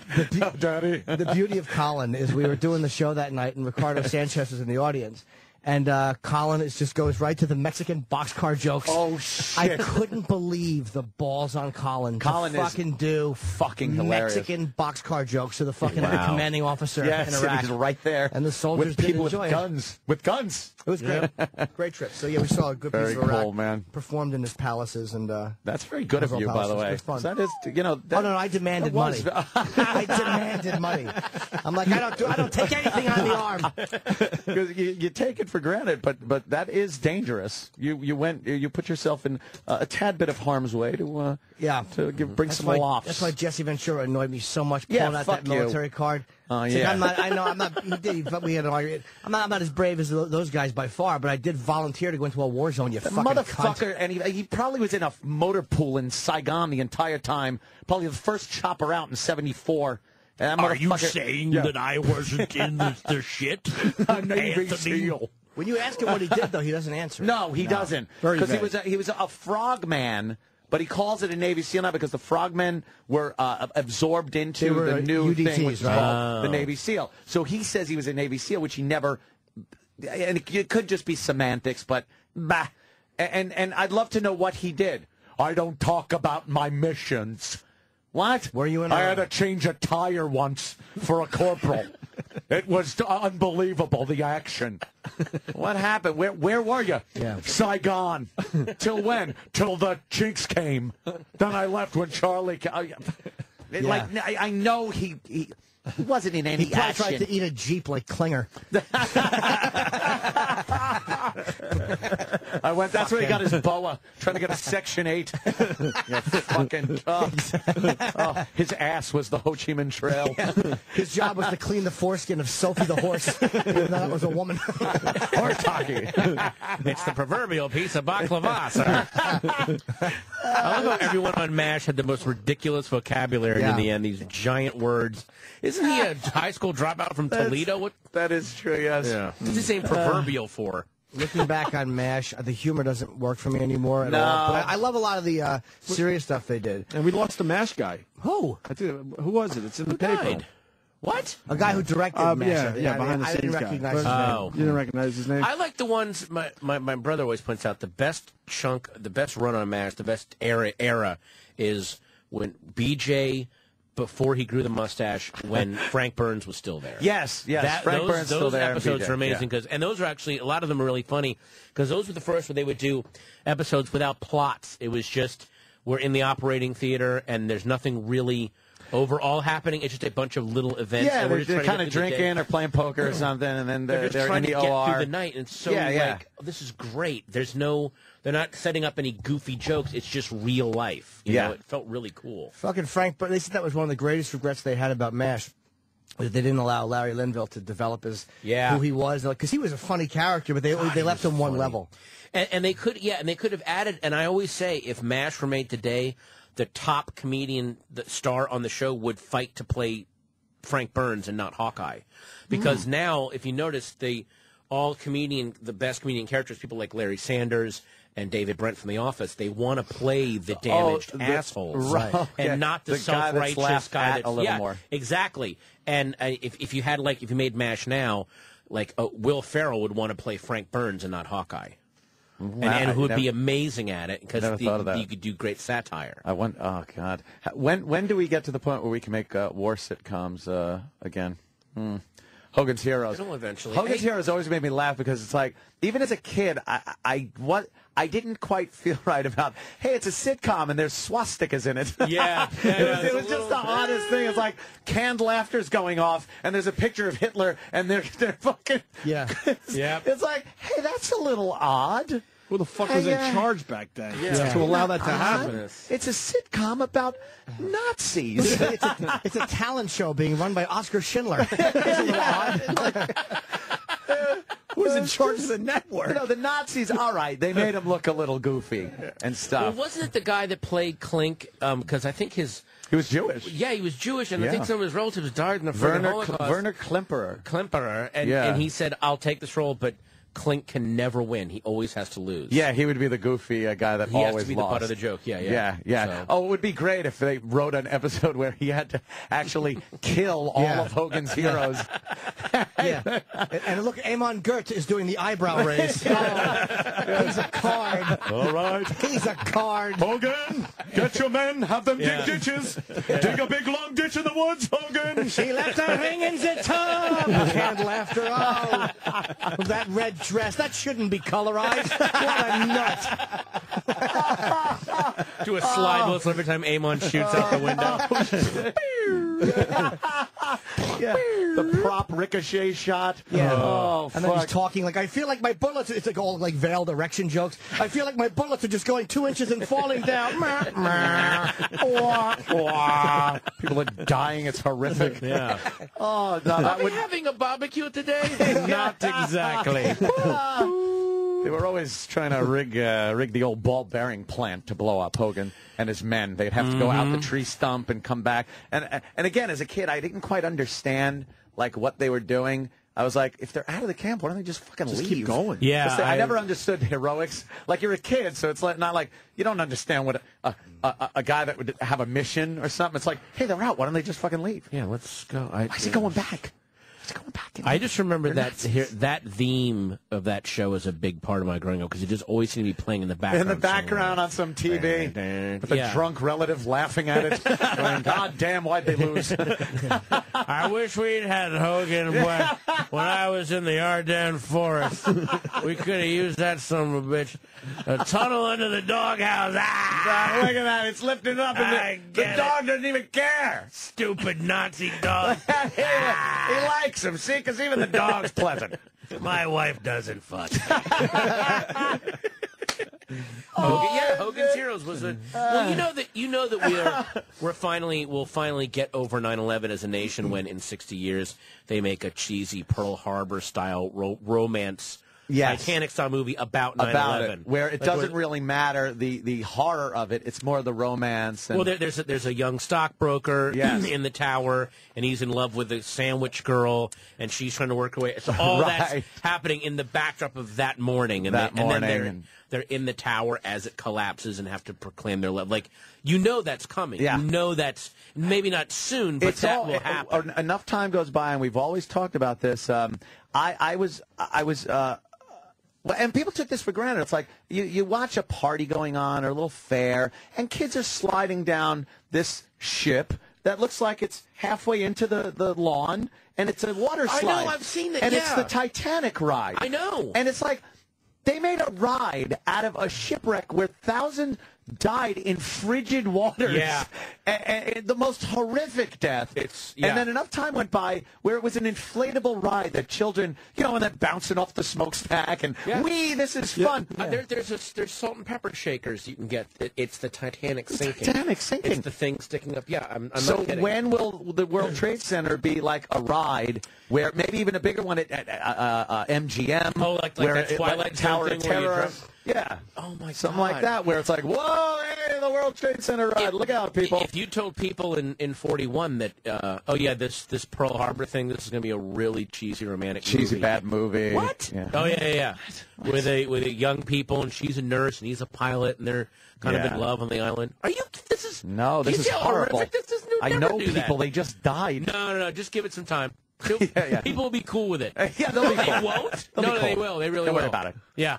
What was the last comedy about a war that was made? Was it MASH? I'll say that not that this is a sitcom, but we had Chris Morrison, Young Lions, about the four suicide bombers. Oh my God! 4 Lions. Okay. I'm sorry. All right. 4 Lions. Young Lions was Brando. Four Lions was great. Was that really totally comedy? Yes. I know. I saw it. It was great. It was great. Chris Morris, that guy, any comedian that has to flee the country after the episode of your show, the one he did. You ever see The Brass Eye? No, I've heard. I know. I'm familiar with it. But he did this thing about the danger of pedophiles.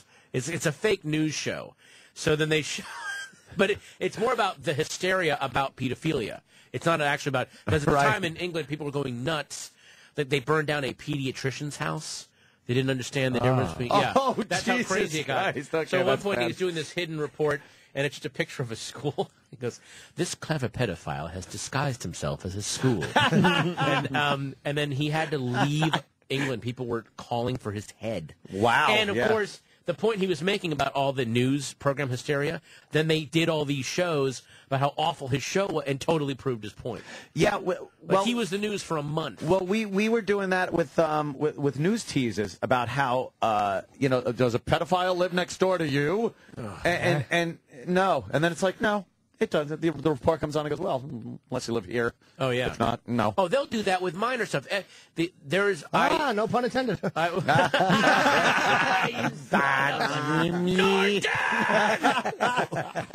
The local news in Los Angeles, I will put that up against any. That is the worst local news. It is high school kids are putting on a show is what they're doing. And they will tease.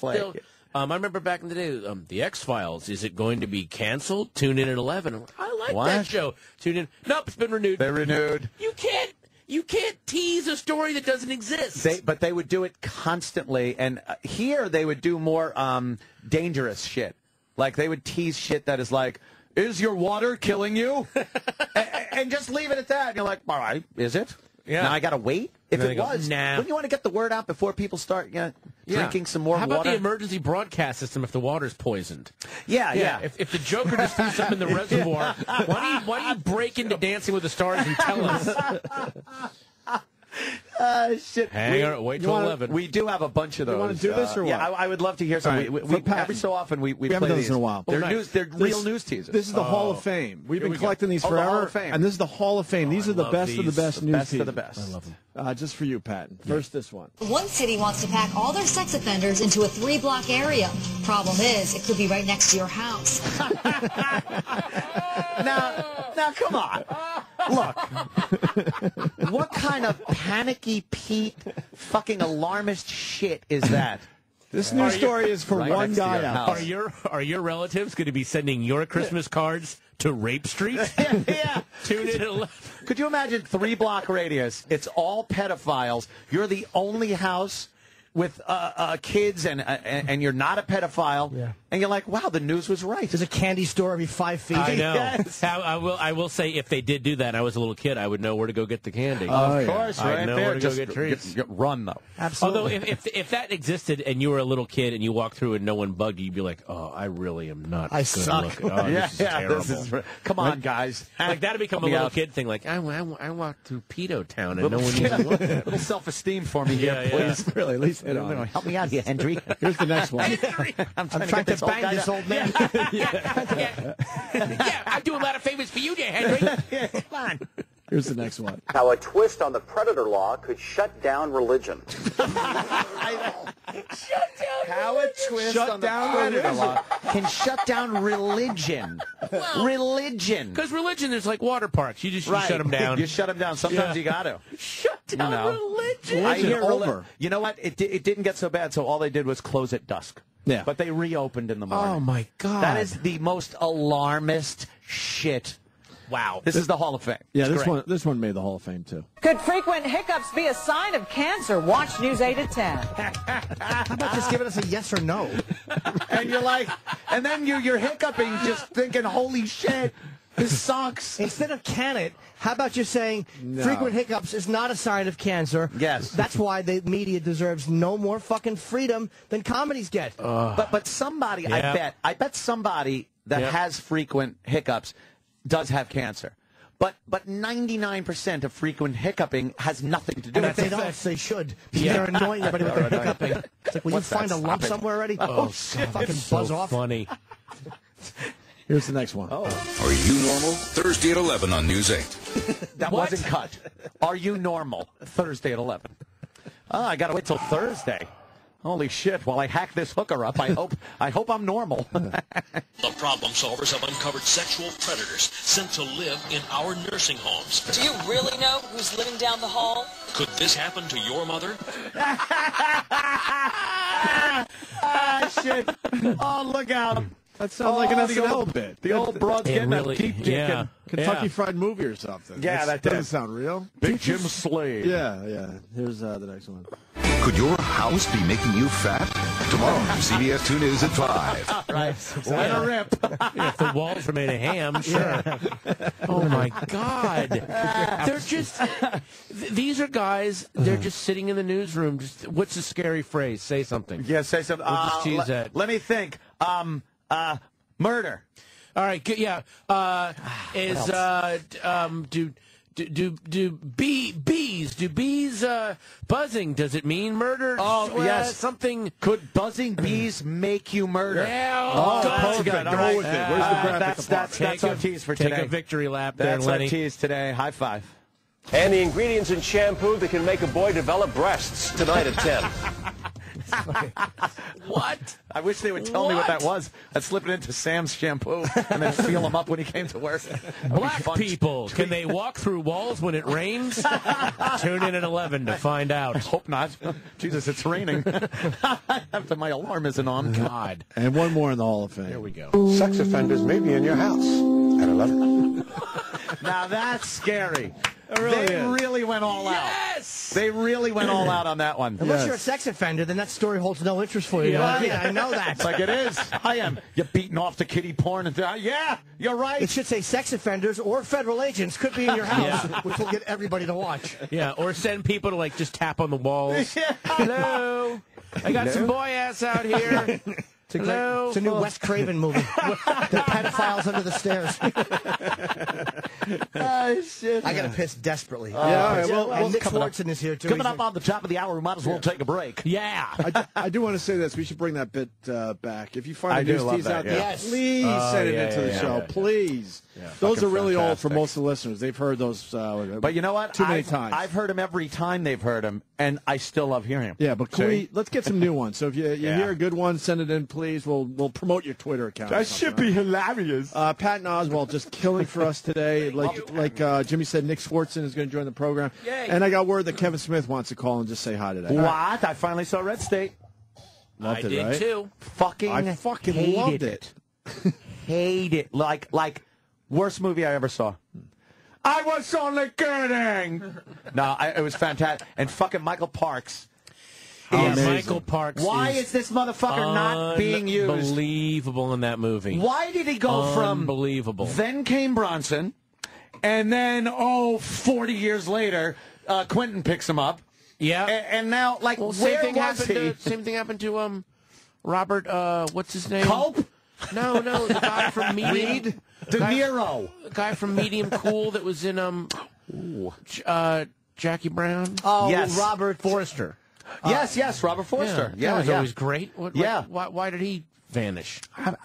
I don't know what happened, but somebody like Michael Parks, when you watch him in that role in Red State, he's fucking Holy perfect. crap. He's frightening. But then and also weirdly charming. And Like, charming you understand why and people. calming. Oh, he's calming, God. but he's fucking petrifying as a person.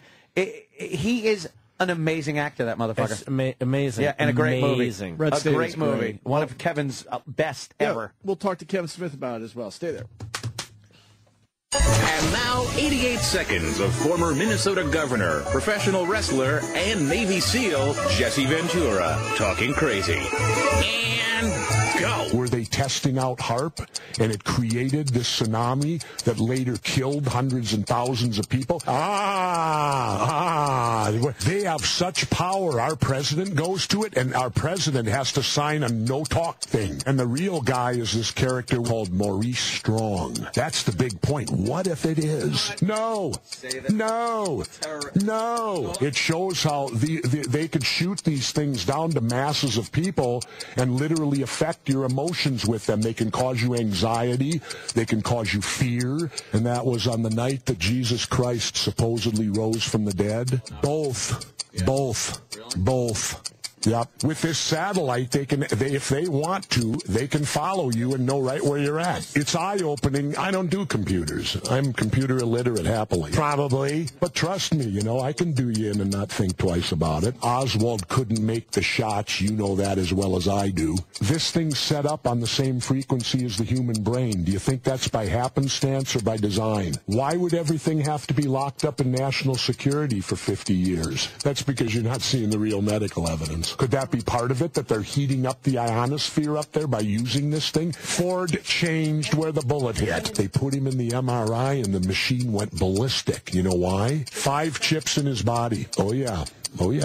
That was 88 seconds of former Minnesota governor, professional wrestler, and Navy SEAL Jesse Ventura talking crazy. Oh, yeah. On the Opie and Anthony Show.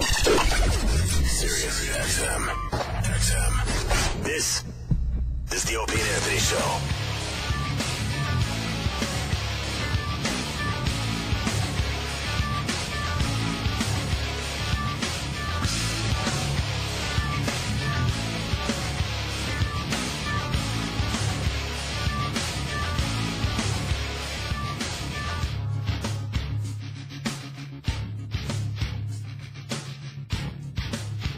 Only for us today.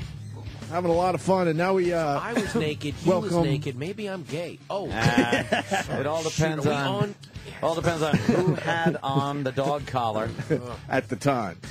Nick Swardson joins the program. Hi, Yes. everybody. What's up? Hello, sir. What's up, everybody? This is my new comedy voice.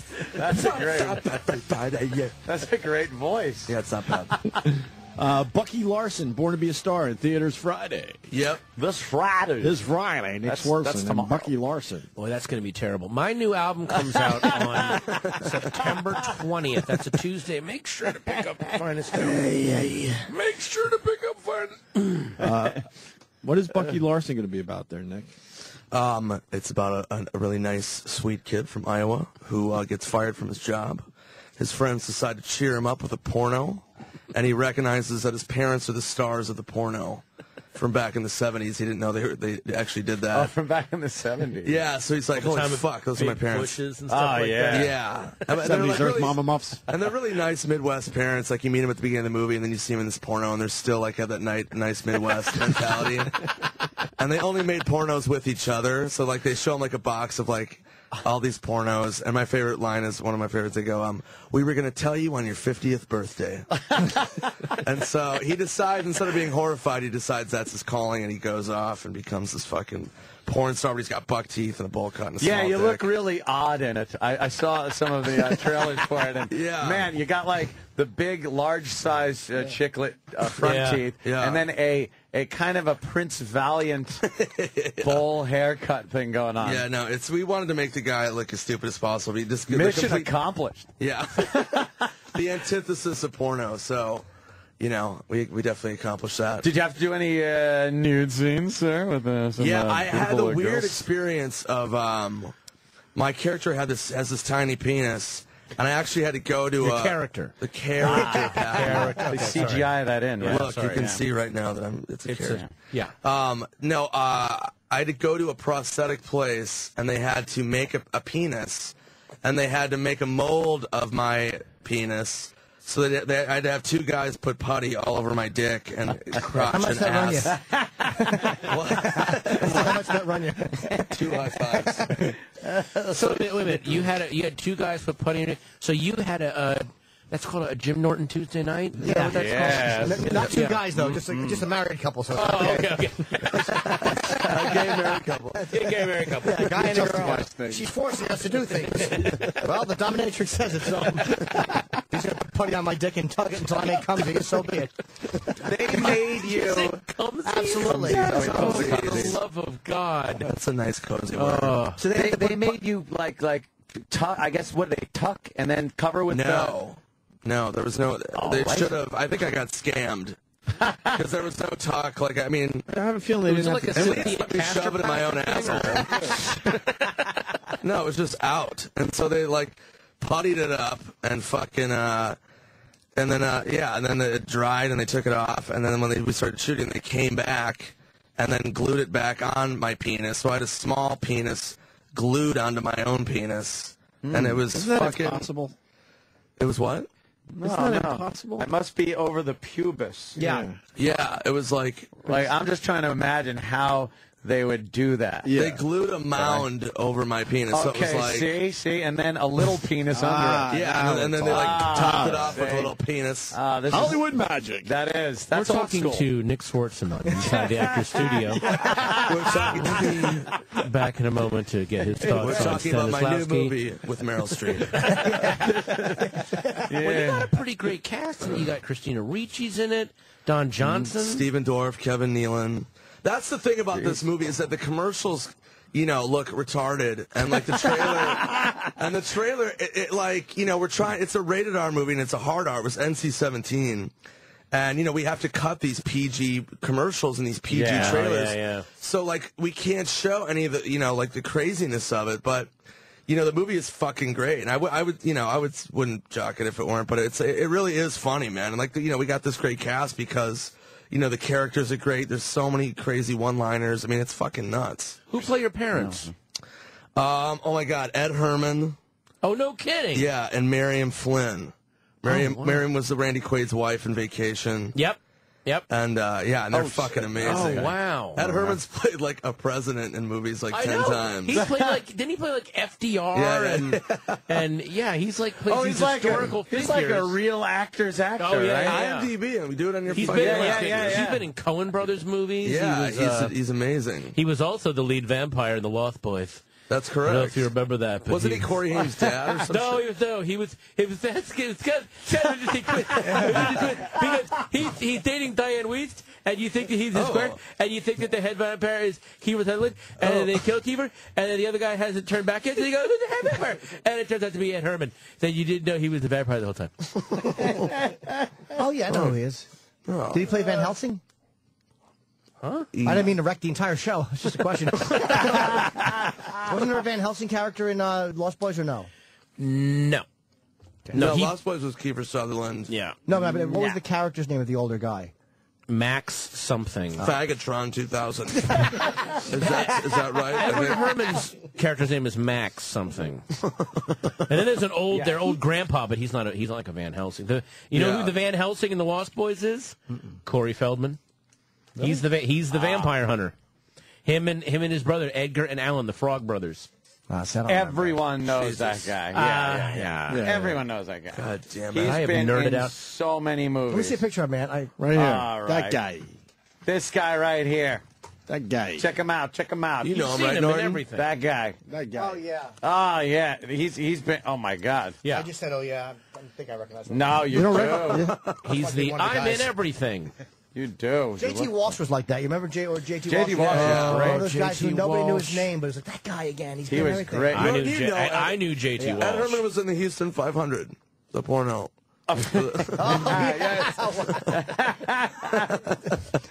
Just trying to find common ground with That's funny. He was in Marines Don't Kiss, Mexican Toolbox. You haven't? No? Hispanic Mechanic 3 and 7. He was in Brown Periscope. I am going back. He was in The Greatest Glory Ever Hold. Wow, Brown Periscope has to be a title. That's a great fucking porno title. It's in The Great Gatsby. Who would play my character in that? Like a real movie. Wow, damn it. You. Oh yeah, I would be in fuck? I would want to be in the porno version of that. I want to As be my in a own gay character. porno, but I just don't want to have sex with anybody. Like, I want to try to finance a real movie where I play a detective, and everywhere I go, everybody's just sucking each other's dicks, and I wonder why it won't get released.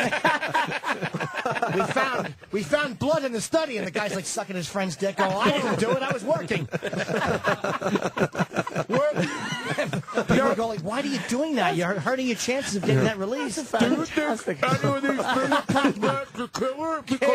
We should maybe run some DNA tests. Why is the lab guy sucking the dick? And they're all great-looking gay guys, and I'm just me and my fucking tight-fitting, my fucking awful stomach and side fat hanging Going around like And a gumshoe. They keep trying to convince you that there's a clue in their ass. And you're like, I'm not looking in your fucking ass, dude. You're like, here's a clue, I swear. Last night at 2 a.m., I heard someone scream murder up there. I would check. I'm just saying. Yeah, and I have maybe my assistant look in the guy's asshole. Well, go check. I'm busy, but I won't acknowledge that I won't fuck somebody. I'm always like just doing something else in the movie. Of course, I'd love to check in your asshole, but I have to look for fingerprints. You're like, dust his prostate. CSI Fire Island. I think you have a movie. That movie would be such a bomb. Jim Norton Cumshoe. Nobody would finance that. No. But the best part would be pitching it to like showing my managers and having them and not telling them what it was, and then all of a sudden the guy pulls his dick out and sticks it, and they're like, "What is this?" And I'm like just reading something next to it, not acknowledging it. Come on, you two, cut it out. We have work to do. It sounds fantastic, and I can't wait to see it, Jimmy. Get the phone. That would be really great to make like a very sellable genre picture, but for some reason there's just constant cases. Nothing. It's like a sword, like a Lord of the Rings, but for some reason people are constantly having anal sex. And every female, and it has nothing to do with the plot. Like the main characters, they're just going, we have to find the claw of the griffin, and then in the background there's just guys having the noisiest, most painful looking anal sex. Lizard cum and like really elaborate coming, like really like magical still coming. Like they'll cut to a scene in a tavern, and for some reason, when they cut, it's just a close up of this hard dick, and they just pulls for no away, reason, right, and right. they just pan over to our main characters. Now, what did the wizard say? Like, and they just like, That's where you start though, right on just a fucking rigid hard dick, and then it just dollies away from it, and you focus onto the bar where they're talking. Or while I'm sitting behind the desk and the guy comes in with the big case, and I'm like, well, tell me what happened. And he's just sitting there and he's like just rolling his cock in his hand and he's telling me what happened. Yeah. And I don't acknowledge that he's doing that. I'm just actually taking notes. You're Well, where drinking in was his this eyes. dame? And he's like, well, she came back and I stroked it. No dirty language at all. Oh, it's fantastic. Rated G language. yeah. Oh God. And every female character is pissing. For every scene, she's pissing every time she talks, and they never explain why.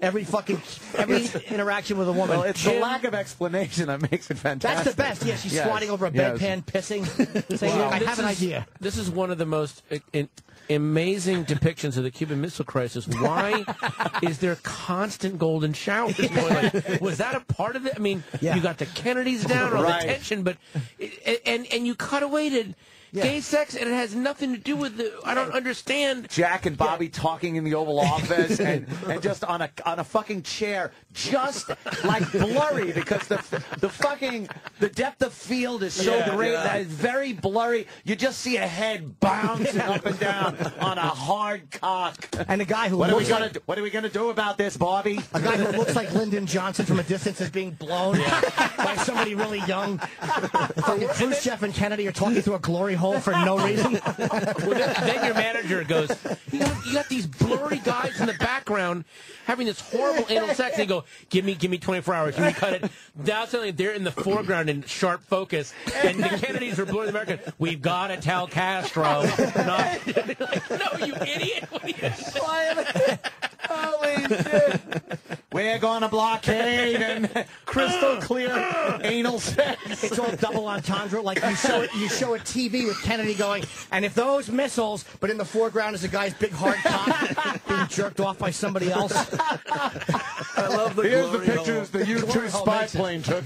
These are obviously missiles. Big fucking rigid dick. Yeah, being snapped against firm stomachs. What, the glory hole is what again? What'd you say? Khrushchev and Kennedy are cutting their secret deal, but making eye contact through a glory hole. It's like the hotline. But while penises are trying to come through, like they're still Keeps knocking them in the cheeks. Get out information. It hits them in the cheek and the mouth. Yeah. They're pushing them away. They don't even get angry. They're like, "Come on, get out of here, would you?" Move along. Let me try to explain the gravity of the situation. Not now. Let's say Bobby's ass is the port of Cuba, and let's say this guy's hard cock is the Soviet fleet. Now the fleet is trying. Why are you explaining it this way? If these then are your missiles in Turkey that are hitting me in mouth, you must take them out. Hoover's on the phone, and Clive Tolson is just waving his cock in his face. Why is that so compelling? Never references it. Never. No. Never. They just they just do all the dialogue straight, and it has like crucial information. But the whole and the trailer for it is cut like a complete historic movie. No gay sex in it. No, what the fuck is that? When you get there, there's a surprise for you. Or they reference it like Clive is swinging his cock, and he's going, "Woo!" And Edgar goes, "Please," and he just goes out, and he stops making noise, and he just keeps waving his cock. Ease. Jimmy, you're on to something. Yeah, just never acknowledge it. What a movie. And then the end of the movie is every cast member in a pyramid shitting. Yeah, they show outtakes, like in Being There. It's like the last dance in Slumdog, but it's a pyramid of shit. There's like happy music over it. Yeah, that's funny. Yeah, Bollywood music. Yeah. Well, thank God democracy's safe. And the JFK character is gleefully touching his head to make sure it hasn't been blown off yet.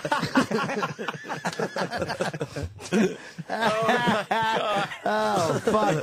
That's sellable. I'm sorry. Yeah, that really is. You just blew it right there. Yeah. Someone's going to pick that shit right Avatar up. budget. That's And a the pyramid shitting. Just mail Jim the Oscar right now. Mail him That's the an indie goddamn film Oscar. right there. That's indie right Great there. movie that is. Pyramid shitting on each other. And it's a hard cut. Like they're literally in the office. Like, well, the Cuban, the Russians are pulling away, and they just cut it off.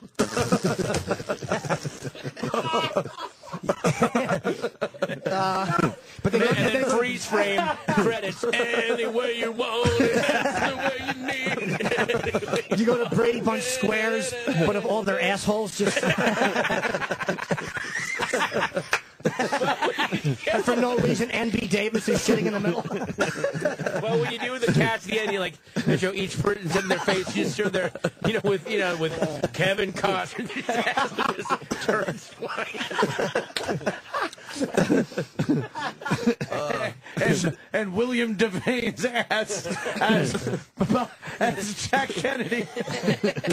He does a great Jack Kennedy. I love Bill Devane. Oh, dear God. And his shitting ass. Yeah, that's a hit, man. Yeah, that really is. Oh, fuck, man. None of this in Bucky Larson, though, huh, Nick? None of this in Bucky Larson? The poopy pyramid is. Yeah, Should have put that in the end. Is there time to recut by tomorrow? When did the Cuban Missile Crisis happen? Like a week ago. 62? Yeah. You can make it totally contemporary. Just they update stuff all the time. Just have it happen on 2011. A reboot. It's not time sensitive. Oh, this is going to interrupt Dancing with the Stars for me. He just said it's not time sensitive. Soviet Union. It's a parade. It always works. It's perennial. Holy perennial, man. Oh, dear God. You have Kevin Hart playing Khrushchev, just to get the black viewers. With CCH Pounder as John F. Kennedy. Oh, fuck, is that funny, man? Oh, shit. Oh, man. Never been done before. Never been done. And you offer it to everyone in Hollywood, and like Caligula, you don't tell them what it's going to be about. Right. Oh, You yeah. put a Been real done. script. Oh, yeah, you just shoot that. their scene separately, and then they all come to the premiere. I'm like, oh, my God. It's a porno. I'm in a porno. What did I just say yes I'm John to? Gielgud, motherfucker. Why am I in a porno? Or the only dirty language is in scenes that they're not in. So it's like you have a serious scene between Kevin Costner is the president and then somebody else. Then you just cut to the guy's ass fucking and just talking shit. I heard Kennedy likes cocks in his ass. I heard the same thing too. Or an over-the-shoulder show where it's obviously not him. Yeah, where he's actually watching two guys blow each other in a tub. It's somebody wearing his fucking awful Jim Garrison suit. Oh, shit. In a tub somehow makes you want to gag. Fuck, man. I And guess I then was for no wrong. reason just have Tommy Lee Jones' character from JFK just walk through. This is just totally gay. What do we have here? Have a happy Easter, gentlemen. You're a handsome man, Mr. Garrison. Oh, what a great film. Holy shit, You might man. have Well, to pitch that, man. Absolutely. I guess I was wrong when I said I haven't laughed on this show to the point of almost throwing up. Wow. And not just from the funny, from the subject matter. Yeah. You could puke from either one. Oh, yeah, and all that could be seen in Bucky Larson, Born to Be a Star. Yeah, we just described the movie for in everybody. theaters That should tomorrow. sell it for you, Nick. Spoiler alert. With Nick Swardson. Holy shit. Come for the laughs, stay for the shit pyramid. Bucky Larson, Born to Be a Star. Anyone that can come up with a shit pyramid ending, I've got to see his movie. Yeah. I think you just sold a ticket, my friend. I don't care if it's a rom-com. I guess I'm we're gonna be calling hacking up phlegm all night. We're calling Kevin Smith. Really? Yeah. What are we calling him? He wants to punch up the Cuban Missile thing. He has some add-ons. We might want That'd to. You might want to ask him about your movie, Jimmy. He could. He can get this done for you. Yeah. He could work it. Right now, the working title is Crisis at 62, but he may want to change that. Crisis at 62. Did you guys see Red State? Actually. You guys saw Red Fuck State? yeah, Red State was good, man. It looks That great, was man. really I'm psyched. fucking cool. Really good movie. Goodman's great in it. Yeah, he is. Melissa Kevin Leo, Pollak. but Michael Parks. Yeah, Michael Parks is the show stealer, as they say. Is it on Wow. That mother. It's on demand. It's on demand. I watched it on. I rented it off iTunes. So Yeah, I demanded it myself. I went to. Kevin Pollak has a great scene. I do not want to spoil I it, wouldn't but wreck it. oh boy, It's fantastic. It's like it's one of the scenes. Like, oh, I wish I could do that in a movie. I love Pollak. Yeah, he's great. Well, why don't we say hi to Kevin? Kevin Smith, everyone. We're discussing Red State, sir, and You guys watched it already? Fuck Kevin, how convenient that you could watch it in the comfort of your own home. You could pause it. You could go take a dump. You could grab something to eat, come back. That improves a movie. When Right. you're sitting in a movie You're so theater, right. you can't pause, and if you want to get up, you're like, fuck, I'm out of the experience. If you're at home... You can sort of take a dump if you go to the right theaters, though. Without missing the movie, which Yeah. is, I just watched it last night, or the night before last, on demand, of course, at the home. It was very comfortable, like you said. And amazing movie, first of all. Overall, just an amazing fucking movie. It looks great. It's got a look to it where I really don't believe you directed it. That was Jesus. No, I'm teasing, Wow. of course. Wow. No, that was part of the idea. The idea was like, look, I can make a Kevin Smith movie in my sleep. In fact, some critics have accused me of doing it. It's in my genetics. It's in my DNA. I know how to do that. Right. But those aren't the movies I dream about making. You know what I'm saying? Like, I don't dream about making a Kevin Smith movie because Lord knows I can do it. I dream about making Quentin Tarantino movies. Or Well, let me tell you Coen something. brother movies. Yeah, I think you're hitting on something there. That's for sure because it was just a great fucking movie overall. Thank you. And then fucking Michael Parks, man. Where was this guy from? Then came Bronson to the time Tarantino picked him up.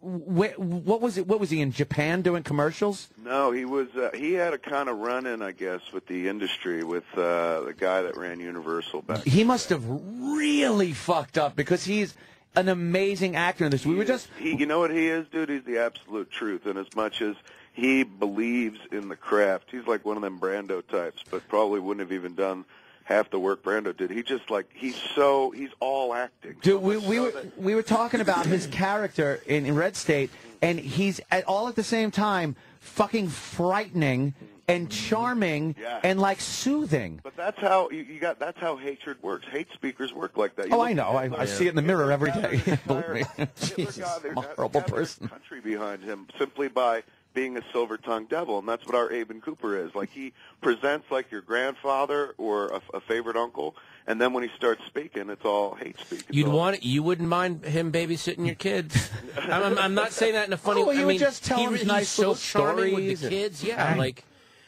I like that where he sends the kids out. Oh. It's like, oh, yeah, it's grown up. What does he say? It's grown up time? It's about to get grown up. Yeah, it's But about to then he get goes, grown up. I Oh. want to hear all about your school and like. Yeah, he's still, like, he makes them go, but it's like, hey, I want to that hear little about you. touch, like, oh yeah, Grandpa, and, Yeah. and also he probably really does want to hear about this. Of But, like, course he does. He cares. Like, he is an involved parent, even though he's a horrible human And it's being. moments from horror. Yes. And it's just what an amazing movie you whipped up there, Kevin. Thank Great. you, sir. Wait a sec. I know I'm talking to... Oh, Anthony. Oh, you got a lot of people today. You got Patton Oswalt in studio, Hey, Nick Patton, I thought I Swardson. recognize that voice. Hey, Oh, man. Kevin, hi, it's Patton Oswalt from Basic Cable. How you doing?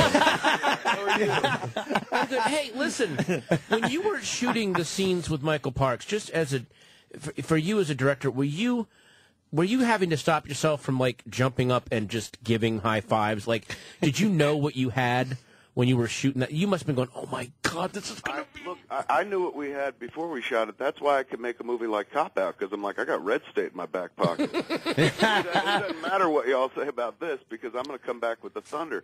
And now, when directing him, I didn't even direct him, dude. I can't take credit for that performance. You don't direct Michael Parks. Man's been acting for, what, 50 years? He's forgotten more than I'll ever know, right? My direction of Michael Parks, he'd do, like, you look at that sermon. He's in the subterranean chapel, and he drops that sermon. We did it in 3 parts, and he just went from top to bottom of the 3 parts.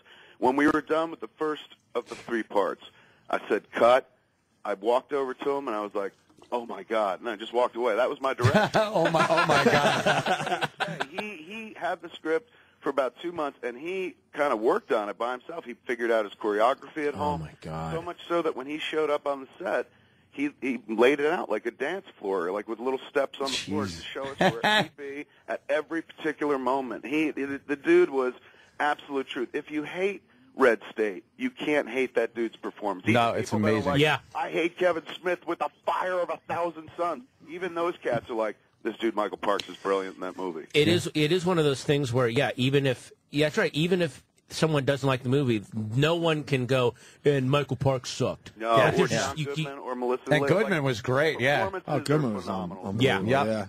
Yeah, and so many surprises and things where you're just left with, I love holy shit moments, and the movie's got those where you're just like, that did not just fucking happen. Oh, also, you know what it is? I'll be honest, man. It's not strictly a movie. I cheated greatly. I cut corners and I broke a lot of film school rules. It's more of a parlor trick, and with a lot of great acting in it. It worked, it almost man. feels like a great expanded play in a lot of ways. Like that's nice. It's very. To me, you know what it feels like? Experimental film. I never got to do one. I made Clerks, and then from that moment forward, they were like, "What do you want to do next?" And I just started making regular movies, but I didn't learn anything prior to Clerks. That was my first movie, so I went to film school in front of people for like 20 years, and I never had that cool, like, oh, let me go to film school and make an experimental film.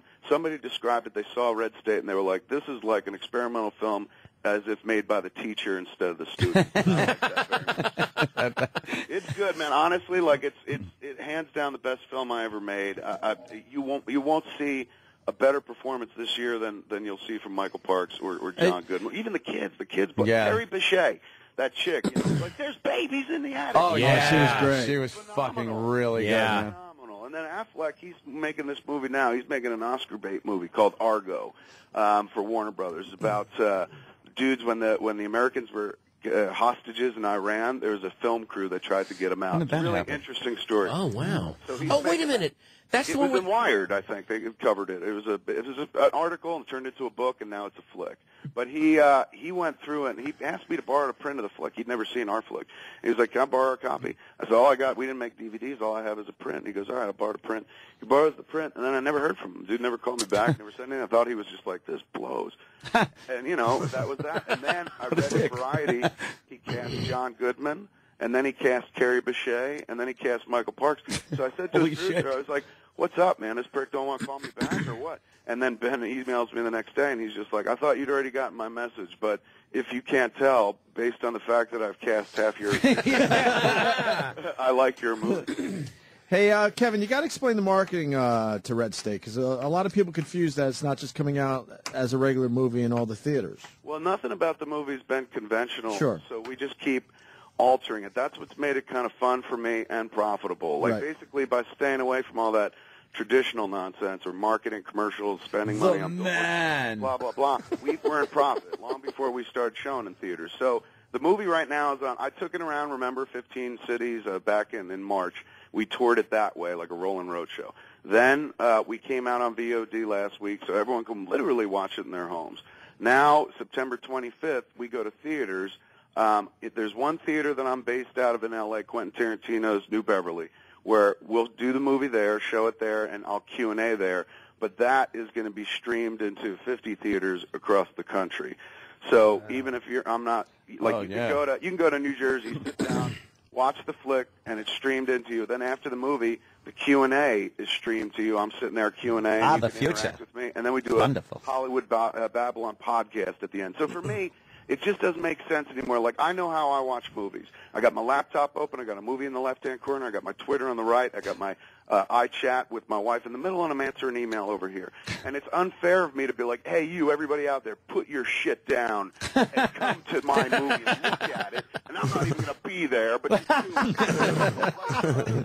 It's not for this movie. This is a special handling movie. It's weird. It's not the kind of movie where you can put, like, a commercial on TV and people go, oh, I got it. It's different. So different movies require different handling. I didn't want to go through the traditional expensive way. So I said to myself, look, I'm going to take it out, and I'm going to make it worth it. If I'm going to ask you to come out of your house, I'm going to stand there next to the movie. I'm going to keep delivering. So we did, like, 90 minutes of movie and then 2 hours of Q&A afterwards. Wow. And that was the model. Like Ed now Wood. for this September 25th thing, same idea. We do 90 minutes of the movie, and we do, I think it's another 90 of Q&A and then podcast as well. Jeez. So for me, I'm like, if I'm going to ask you to leave your house, the comfort of your home, and sit down in a movie theater, we're going to make sure it's more than just the movie. If you want just the movie, you can watch it on VOD right now.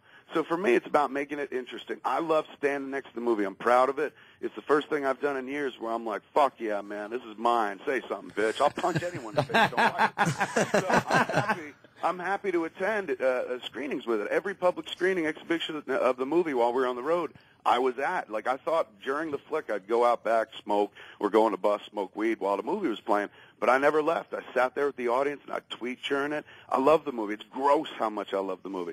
So for me, the movie isn't just the movie. Like, anyone can make a movie. I like to make the theatrical experience more intense, like more satisfying. Give you a reason to come out of your house and spend some bucks. So I keep packing it on. So I don't want the movie to simply go out to movie theaters without me. Like, if people just want to see it, that's why I said, fine, put it on VOD. That way they don't even have to leave their house. Yeah. Oh, that was, believe me. To a theater to see it, I'm going to be standing there right next to it or streamed in right afterwards because I believe in giving you bang. That's really the way I watch movies these days is just at home. Why the fuck? But what are the movies you leave the house for? The event pictures, something big, something worthwhile. Oh, the Sandra Bullocks and the... yeah, all those sweet movies. Pairs up with Ryan Reynolds, I put on my... I like any movie where the guy and the girl are standing back to back, looking over at their shoulders and going, you. That'd be a great movie box poster for a movie about the Kennedys. Jackie and JFK like leaning back to back, looking at each other like, you. He's dripping his head on her shoulder. All right, whatever. Kevin, there's a moment in the movie when I won't spoil with the moment, but there's a moment with John Goodman, and anyone that hasn't seen it, you'll know the moment when it starts. Yeah. That is when the stuff starts going down, him as the ATF agent does something that is so awkward and realistic that it amazes me that more people haven't put that in their movies before, because that is a thing that a guy in his position would consider and go, do you know what I'm talking about? I agree. In code, I absolutely agree. You'll know when it starts happening, and you'll realize how kind of clumsy and fake a lot of movies that you might have liked up to this point that never address that aspect of being an ATF agent. The fact that it got put in this movie, I was like, oh, yeah, wait a minute. That would be on every ATF agent's mind. Of course. That's the first thing they would think about, actually, and no one ever puts that in their movies. We get to play with history and things that have gone before. Like, look, at the end, some people have said, oh, this movie, the message, blah, blah, blah. As far as I'm concerned, I'm the writer. The only message of this movie is, hey, be nice to each other. Mm-hmm. Other than that, it's just a series of like, isn't this fucked up? Look at this. Did you think it was going this way? It's going left. Like, that's how I wrote it. Every time I knew where the movie was going, I was like, that means the audience is ahead of me, so fuck it, I'll change. And so the movie is like 3 movies jammed into one. It's a mashup movie. And every 10 minutes, we try to alter it so that just when you're like, oh, I know what's going to happen. Now this dude's here, and then he's his buddy, and they're going to take these guys. This dude's yeah, that's definitely happening. Oh, yeah.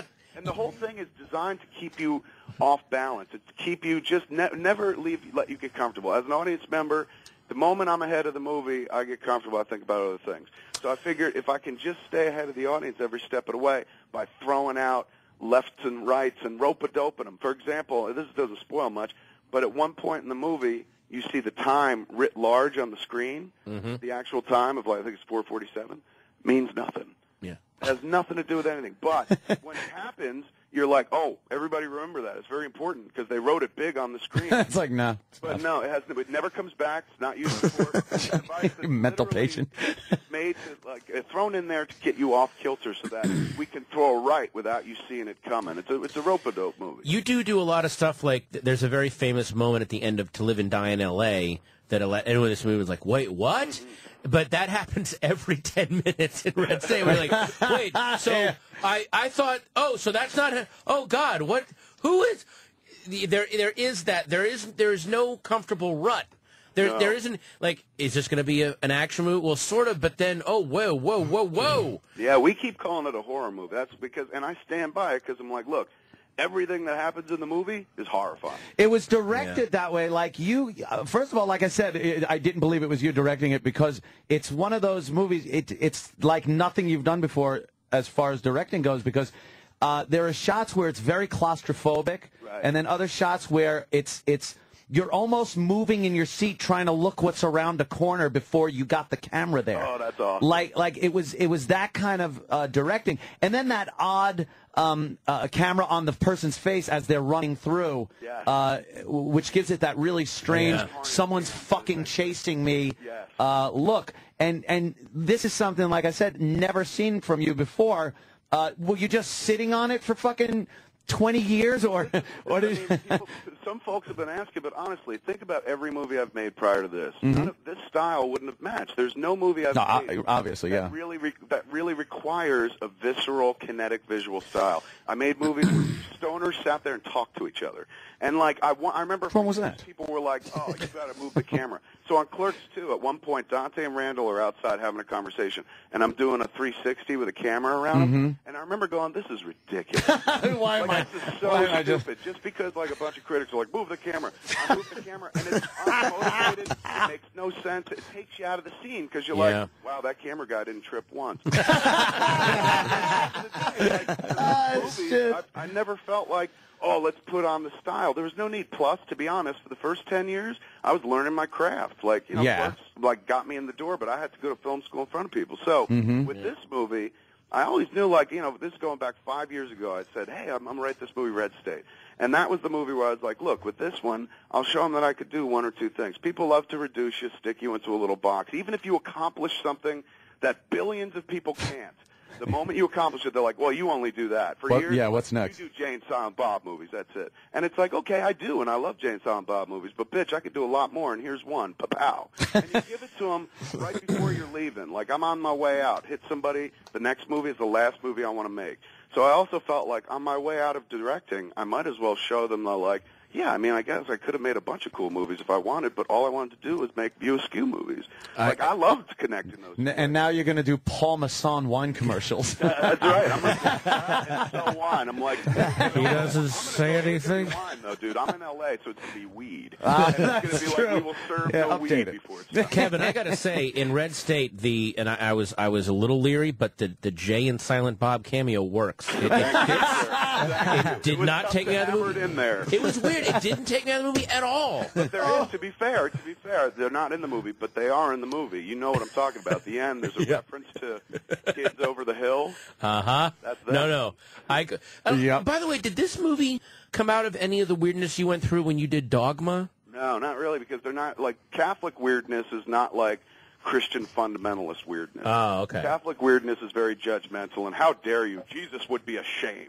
And Christian fundamentalism is way worse and way deeper than that. They take it way more seriously. Catholics kind of, they're very Catholic and religious on Sunday. Other than that, they live fairly normal lives. So this came more from the Westboro Baptist Church. Just after watching these idiots for years and years and years, finally I was like, well, if they could go to a funeral and hold up a fucking sign and make someone's worst day of someone's life even more miserable, then I think I could do that, a different version, where I hold up my sign to them living, fuck their funeral, do it while they're alive, and bug them. And it did. It bugged them so much. Like Shirley Phelps Roper and her daughter, Megan Phelps, all the Phelpses came after me on Twitter and shit, and Megan would be like, you're going to burn in hell. She's like the 25, 26-year-old Phelps. Yeah. The most. She's cute, I actually jerked off to her. A hot one. She's fairly attractive Phelps. And I would write back to her, like, she'd be like, you're going to burn in hell. And I said, Megan, my wife says if it'll save you from your cult family, we can have a three-way. Flirting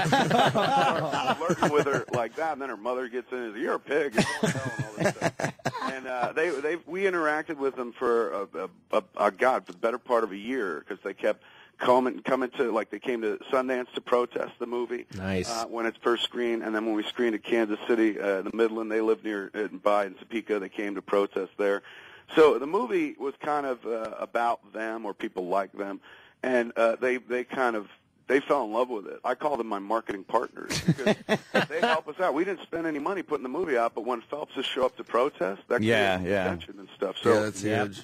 I wouldn't say I owe them or even I owe them a debt of gratitude, but I do owe them at least a thank you from time to time. Like, thanks for for calling attention to our movie, which is kind of about you guys indirectly. It's fantastic. Like I said, I just watched it a couple of nights ago, and it's I'm definitely going to watch it again. It's got that rewatchability just for the performances That's alone. what I was going for, man. I wanted to make I spin Fargo at least once a week. Oh, please, yes. So of for course. me, and there's a lot of Fargo influence in that movie, particularly like the John Goodman half when he wakes up, straight out Fargo. Yeah. Very much so. On the side of the bed, right? Yeah. You gotta have a breakfast. Totally. I wanted to make a flick where people would spin this movie the way I spin Fargo. Like, oh my God, I got nothing else to watch. I'll totally watch Red State. Like a cool movie. Like I remember popping in Kill Bill 1,000 times when I got it on DVD. Like, and no matter what else was coming out, I was like, oh, I love this movie. I'll watch it again, and I still watch it regularly. That's what I want for Red State, and I know I feel that way about it. I think others can too. That's very cool, man. And again, Michael Parks, his performance. We're trying to get him nominated. We had a run out. No shit. He has to get nominated. Shit. We're trying. We had a run out. In order to qualify an actor for the Academy Awards, there's certain rules you have to follow and hoops you got to jump through. And one of them is you have to play for 1 week, standard week of play in Los Angeles in a theater, and you have to take out a paid ad, which we hadn't done. So we took out 3 paid ads, one in the L.A. Times, a small one in the Village, not Village Voice, their version. What kind of grease the industry shit is that? No kidding, man. It's a rule that's stuck around from way back in the day. That way you can't, I can't run you for the Academy Award. Well, you have to fall under these, unless you're in a movie. Darn. Well, there's a third thing, too, Kevin. The director has to pass a drug test. I think that was the... I'm pulling myself out of the running. Oh, okay. I don't want any... here's my... The only way I could get Parks nominated is if I go out in there, because there's a lot of people who are like, fuck Kevin Smith and his stupid fucking movie and his mouth and shit. So in order to get past those people, and they're like fucking cancer, they'll be with us always. In order to get past those people, I have to lay it down on the sword, and I have to tell people left and right, like, I didn't direct Michael Parks. Michael Parks directed himself. And that gives people a remove where they're like, all right, even if I don't like him, I can still vote for the dude in his movie. So we had this run at the New Beverly. It was awesome, but rather than just stick in the theater, I did a Q&A after each one, so we sold out like almost every show. And then, it followed that rule of playing in New York, followed the rule of taking out ads, and now we're fine. All we have to do is lobby. What I figure, rather than most people lobby the entire Academy, all I want is acting nods. I don't want anything for me or anything else. I just want actor nods. So we're going to go after SAG, and we're going to go after the Academy and make the DVDs and put them into everybody's hands, hopefully by Thanksgiving, because I'm an Academy member too, and when it comes to Thanksgiving time, I want a stack of movies. That's when I watch all the Oscar movies. So I want to be part of other people's stack, because I want people sitting around after Thanksgiving watching Michael Parks going like, this guy has to get nominated. He has to get nominated. That would be great. We had to play by the rules so closely because what's her name? Linda Fiorentino. She was in that movie, The Last Seduction. Oh, that's right. Brilliant film, fantastic, and she gives a performance for the ages. Hands down, she should have been nominated, if not won.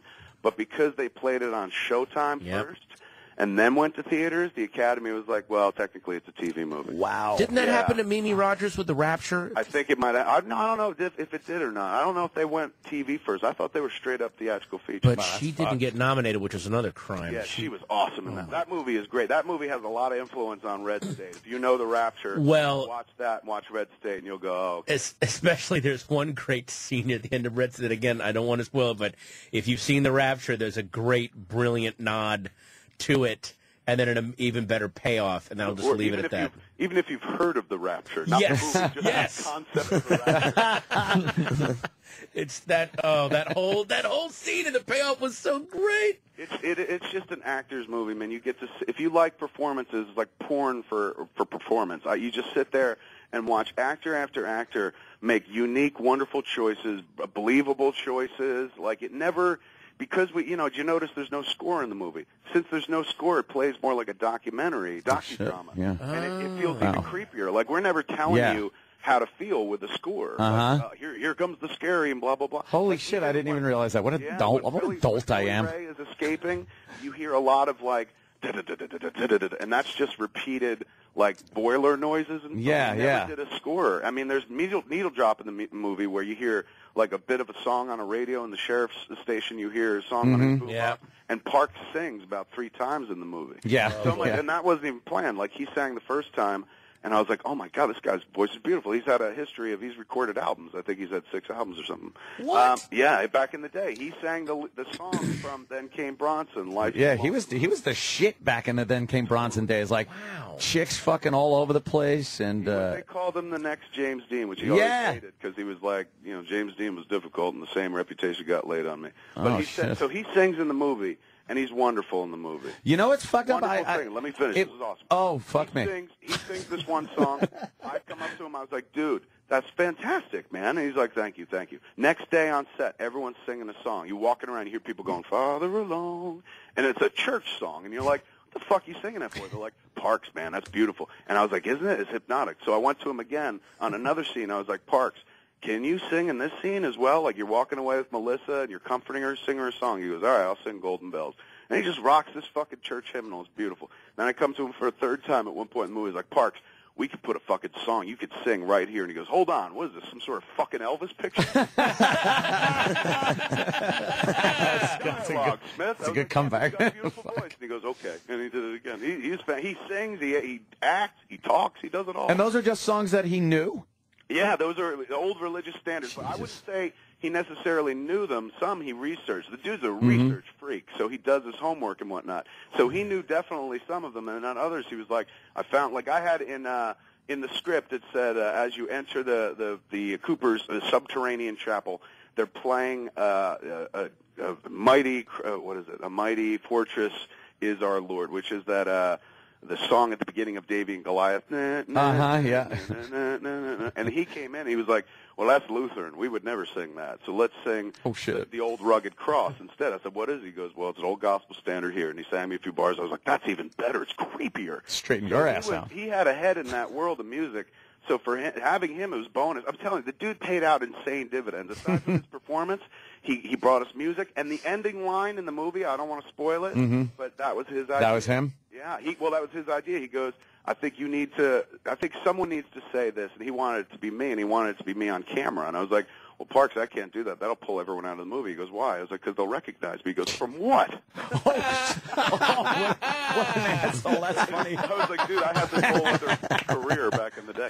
But that's how it should end. He goes, you're listening to this old man talk this horse shit the whole movie. You got to end with that. And I was like, I'm so with you. He was the best. But the movie exists because of him. I saw From Dusk Till Dawn back in 1995, and he's the sheriff in the first 10 minutes. I was gonna bring that up. That's what I was trying to figure out. When he was in the beginning of the sheriff. One of the best scenes in that fucking movie. Yeah, talking about the kid out on the.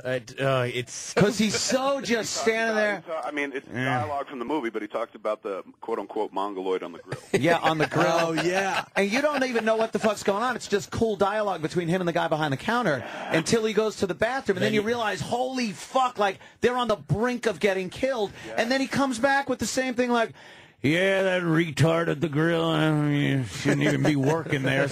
And now you're just not, like at first you were entertained by the dialogue and his acting is just incredible. And then when he comes back from the pisser, now you're like, holy fuck, this shit's going to happen. Right.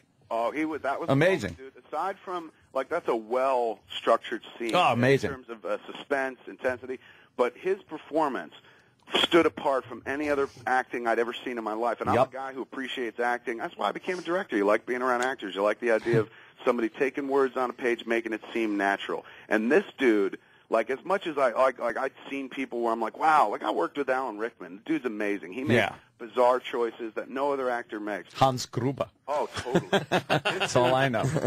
This dude Parks is of that school, but he's like top of the class. Like, this dude was making Shakespearean choices in the midst of, what's essentially a little vampire movie. Yeah, and he stood out, but not in a bad way, in a great way. He elevates the whole movie while he's and the odd thing is, he's done in the first fucking 10 minutes of Dusk Till Dawn. I know. He's done, and it was such a memorable scene. He is the guy. Why is this guy gone? I know, right? But cool as shit. Movie, I said to Scott Mosier, I was like, remember that old man in the beginning? I said, I got to work with him, man. And could you imagine sitting at the acting feet of that Yoda for like a month on No set? shit. Oh, my God, the things you'd learn. And I did. I learned so much. It was great. Him, Melissa Leo, John Goodman, dude. Yep. Like, come Come on. Yeah, Goodman was great. Oh, and fucking great. Just sweetheart to work with, man. And all these cats, like if I told you what we paid John Goodman to be in this movie, you'd kick me in the balls and be like, he's an American treasure, you prick. He was in Lebowski. He deserves better. We did it for like $4 million, so nobody really got paid. I didn't take a salary. You know, it's a labor of love, but it shows in the movie. That's fucking cool. Hey, what do you got there? They telling us. I don't know. Actually, you got to go, Kev. They're calling me. Yeah. We're actually, here. We're the fuck out of here too. I think you just. I'm in Cleveland. I got nothing to do. Oh, Jesus. Shit. What are you doing in Cleveland? Sorry to hear that. I came out here and do a gig. It's nice. I like this. I'm not fucking with we Cleveland. love the people of Cleveland. I love the downtown people. area's a little rough. Hate their town. It looks like a set for a zombie movie. They just there's no one walking around. There's malls. There's stores. Give Kevin ideas. Yeah. I think you just sold Red State though. Yeah, it's on demand right now, and shot, man. people sell it. Watch You just got to see your it. wife tonight, or watch it with your husband. Don't watch it with kids because it's fucked up. Yeah, But you could have like 10 people over and watch it for $10, man. That's like $1 a person. Yeah, believe me, it's well worth just watching it yourself too. Not people yelling and saying shit and fucking eating on the phone. If I love only being I alone. had friends. I love would being do that. alone watching a movie, drinking my wine. Isn't it awesome, dude? It was I great. like last night, not last night, the night before, because I was out here in Cleveland. I got done with all my work. It was like 5 o'clock, and I was like, let's kick back and watch Lebowski. Rolled a fat joint, watched it at home, and I was like, this is life. This is living. I'm the king of this bitch, because I'm there in my house with what I put from fucking together from scratch and shit, enjoying a goddamn movie, smoking weed. I can't do that almost any place else. Yeah, that's the shit. Anthony just painted such a lovely picture. I hate being around people. I like to just be alone with my bottle. You know, Watching it a took quite a movie. while to refine that whole thing and get it down, but I'm there. Yeah, I just like to be there urinating on myself in slippers, watching an on-demand treat. Exactly. That's what I do. But Kevin, you said it's in L.A. September 25th. Well, September 25th, if you go to coopersdell.com, our website, it'll tell you all the theaters it's in. Like, I do it from the L.A. theater on the 25th, and then it goes out to a bunch of other theaters as well. So if you go to that site, you'll see, like, in New York, it'll be at the IFC Center and I think a Lincoln Center Cinema as well. Then there's places in New Jersey, places in Pennsylvania. So it's for me, this is cool because we do it once. If it works, then we could do it all the time. Like before the movie came out, we did at Smodcastle, we did this thing called the Red State of the Union Q&A class, where I'd show a scene from that movie, and then I'd bring up one of the actors and stuff. Like we brought up Parks. You can go listen to a 2-hour conversation with Parks on Red State of the Union. Q&A over at smodcast.com. So we had a great time doing that. Fantastic time doing it.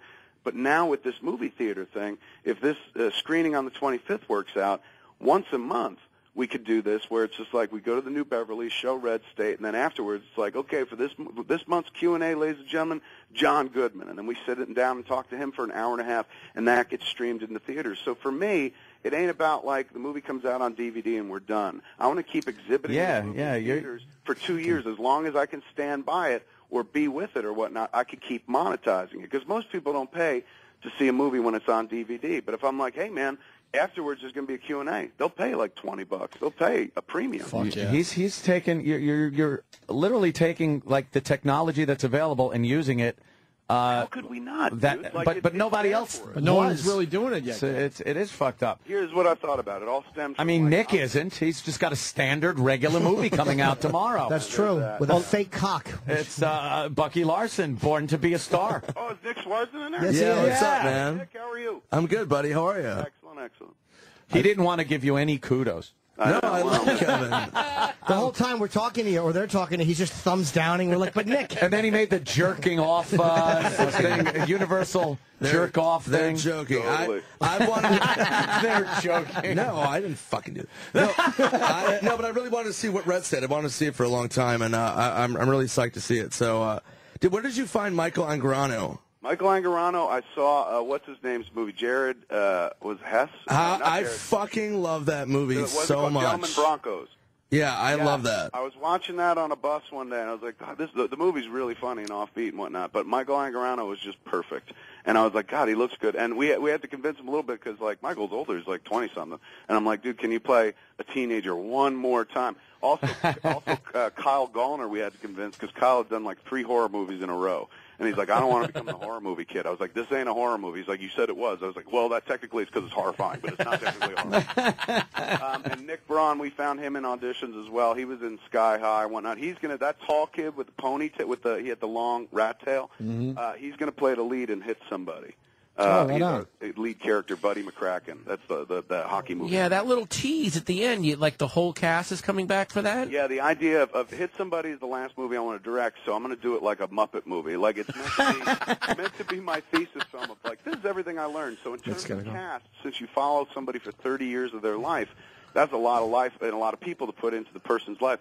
So I figure I'm going to pull from every cast I've ever worked with. It's meant to be like the best of in terms of like, hey, look, it's this fucker. Hey, look, it's this fucker. From all the movies we've done and whatnot, especially the last one. Like most of the leading cast comes from Red State. Like Melissa Leo plays Nick's mom, and Stephen Root plays Nick's dad. Michael Parks is coming back as a French-Canadian hockey coach, tough as nails.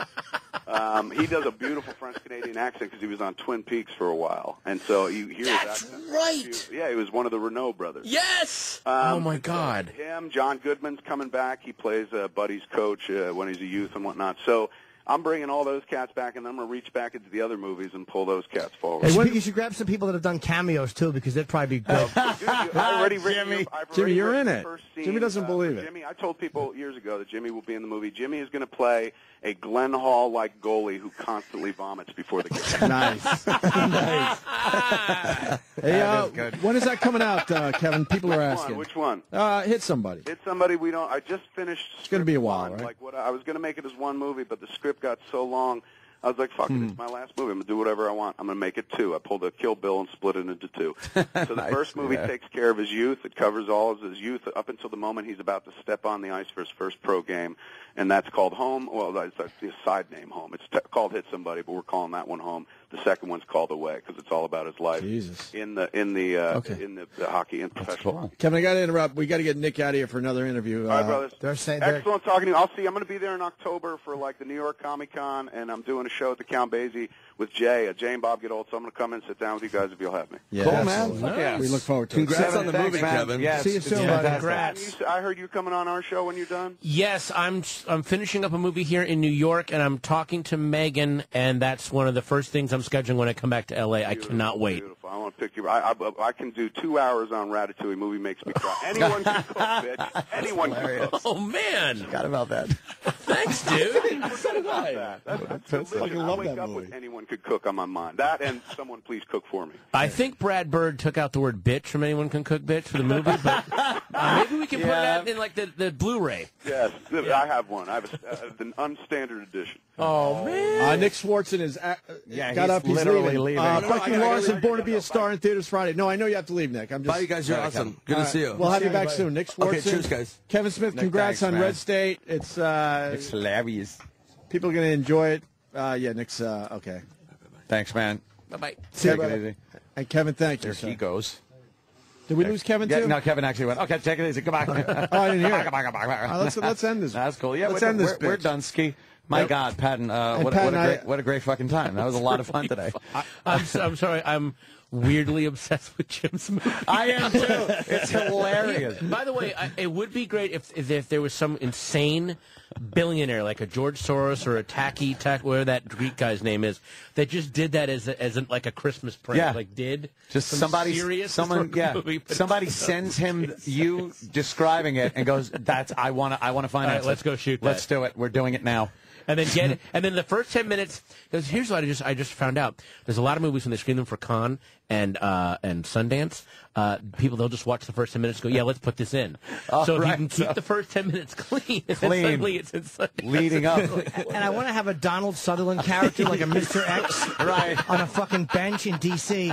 But then the guy he's talking to is listening, but he's got like white spandex and a heart-on in them, and he's not acknowledging that he's shirtless with white spandex and a raging heart-on.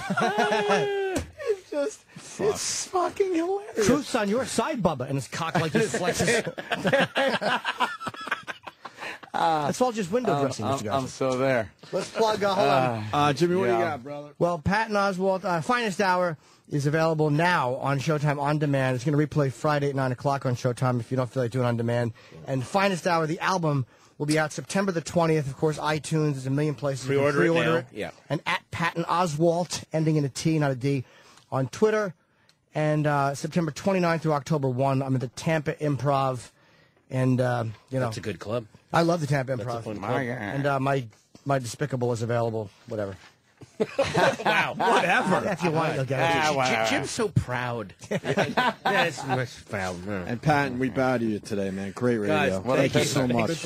Great fucking You coming back soon or what? Well, you know what? I'm here Are you through around the for a while? 23rd. So let's do So it why again. don't I just call you? Like, if I get another whole day, Yeah. could I just come back in? Yes. Do you mind? We love it. All right. Definitely. And then I'll be back in October for the Comic-Con, too, so maybe we'll do something then, too. When is the Comic-Con in October? What's that? October what? I think it's like the 15th, 16th, something like that. Okay, I want to go to that. Yeah. I don't know why I could have just thought that instead of boring everybody by saying it. I know. Now we're Let's get the fuck out of here. Now we're just puttering. All right, I'm done. The Opie and Anthony Show.